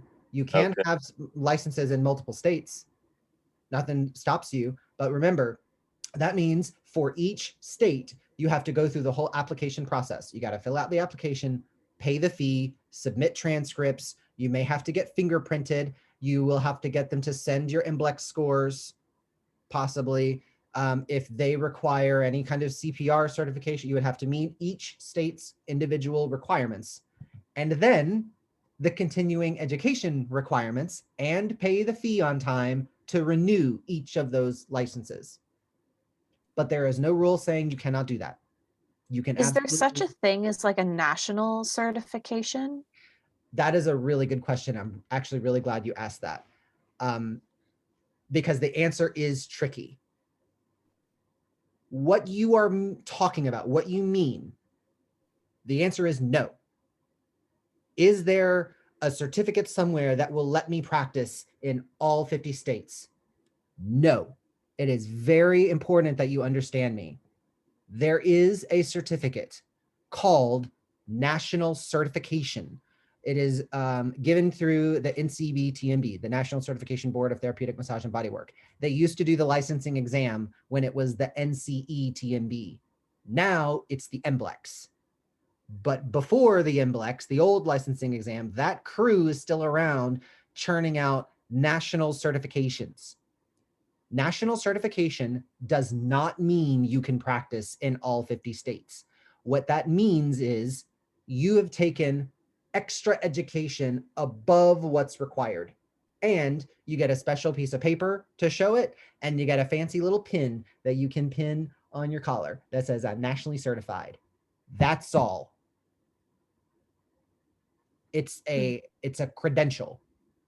It does not mean you can practice in all 50 states. It's just a title that says nationally certified. So I'm glad you asked, because I cannot tell you how many people see that national certification and they think I can practice in all 50 states. And that is not what that means. It is a fancy piece of paper and a really cool pin that you can put on your collar that says, I have more school than everyone else. And that's what that means. There is currently no way to just blanket practice in all 50 states. Nope. You have to be licensed individually by each state. So it doesn't work for any states at all? Like it's just, it doesn't work for any of them? No, it will only accompany an existing state license. So I can get national certification added to my Florida license and my Oregon license, but that does not mean I can just drive to Wisconsin and start massaging. No, you need a Wisconsin license for that. Dave, I'm just curious, how do people work on like cruise ships and stuff then? If it's like, That's a good question. The answer is you must be licensed in the state of the port that the cruise ship departs from. And so when you get hired on with a cruise line, you'll always depart from the same place. Gotcha. Yeah. So what I mean is, a lot of massage therapists in Florida get hired on cruise lines. All those cruise lines leave from Florida, whether you're in Cape Canaveral or you're down in Miami or wherever. And then from there, the boat goes, the Bahamas or the Caribbean or Belize, wherever they're going. And then they come back to Florida. You're licensed in Florida.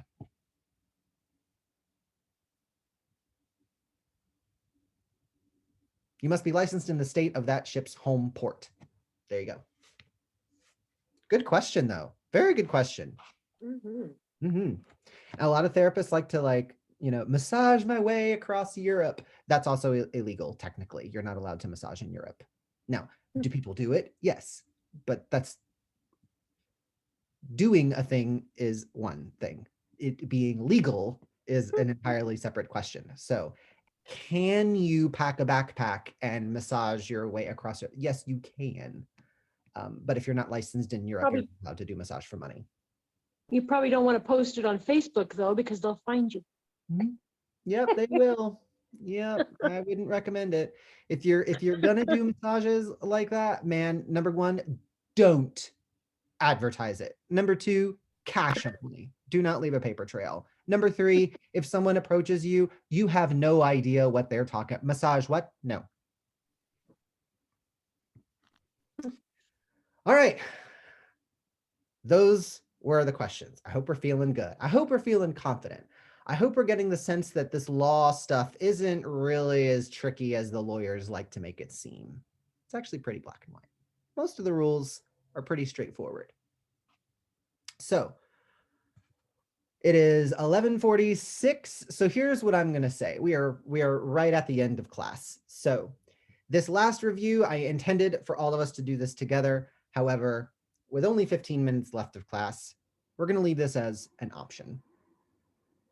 I created a Kahoot game for Oregon massage law. You can click on the link to play the Kahoot, and it will take you.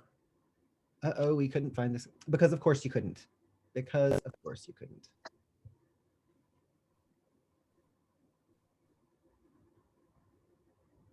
Okay.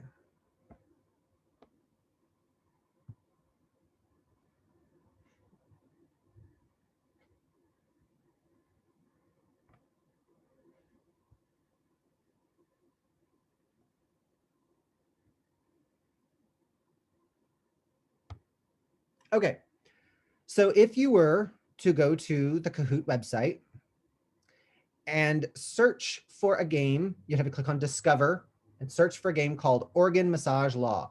You'll see a game that has 24 questions created by DH_OSM, that's me, and you see the Oregon state flag there. You are more than welcome to play the game. It's 24 questions about Oregon law. If you've never played a Kahoot before, they are wicked fun. They're wicked fun. So 24 general questions. If you can make it through this Kahoot, you should do fine on the final exam. The final exam is not super involved. Like you're not going to have to cite an exact number, paragraph, subsection A to justify a thing. It's going to be questions like these on the Kahoot. General questions about the law. How many people on the board of massage? How many CEUs to renew your license? Improperly draping a client, is that negligence? So if you want to play that game, I highly, highly recommend it. Also, once you found the game, if you click on my username and go to my profile, you'll see like lots of these other Kahoots that I've made for massage students. So everything from kinesiology to medical terminology, bones, bony landmarks, muscles. I've made a lot of Kahoots, guys. So definitely useful throughout your time at OSM, more than just this class. But anyway, I digress. Play the Kahoot if you wish. Voluntarily, you can if you want to. Whether you do or not, your next steps are clear. The final exam unlocks on Moodle in 10 minutes. It unlocks at noon and it relocks itself tonight at 11:59 p.m. Please do not wait until 11:50 to log in and start trying to take the test. The whole thing shuts down at midnight. So even if you're in the middle of doing the test at midnight, it will submit what you've done so far. Try to get this done earlier. You have from noon to midnight today to complete the final exam. Then I need you to complete the course evaluation on Moodle. I have statutes. It will not be difficult for you to find when you go to our page. There's today statutes final test closes at 11:59 tonight. There's a 2-hour time limit, but there's like 25 multiple choice questions. So it should not take you guys 2 hours to do it. And then the course evaluations. Is there David? a pin for the Kahoot game? Is there a what? Is there a pin for the Kahoot? That's what it's asking me to put in as well. No. Or is there a Okay, link? so I think that's if you want to play with a bunch of people. Yeah, I have like a teacher account, so mine may look differently. So I can, it says teach for virtual classrooms. That's like to play right now. And then assign Kahoot, where I would, well, I have to upgrade my account, but you may need to create a Kahoot account in order to play, but you should be able to play by yourself. I can't even figure out how to like search your game. I don't know how to do that. Okay. I found it. I had to make an account and then search Dave's username, Okay. and then it came up. Yeah. So I'd click login up at the top. And then I'm going to log in.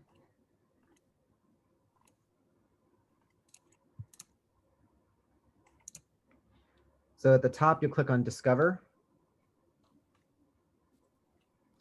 And I'm going to type DH_OSM,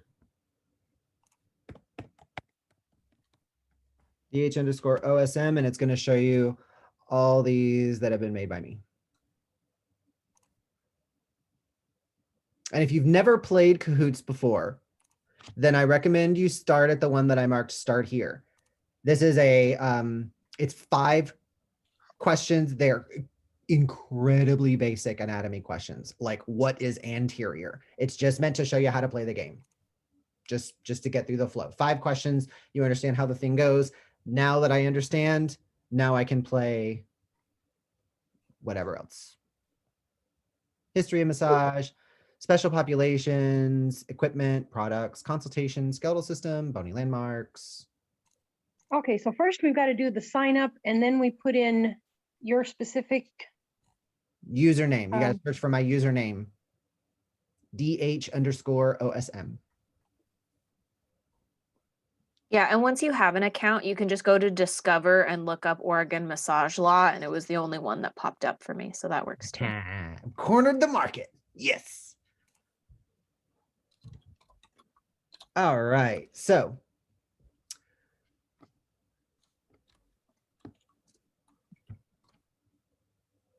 there we have it, folks. The entirely optional Kahoot, which I do encourage you guys to do because number one, they're fun.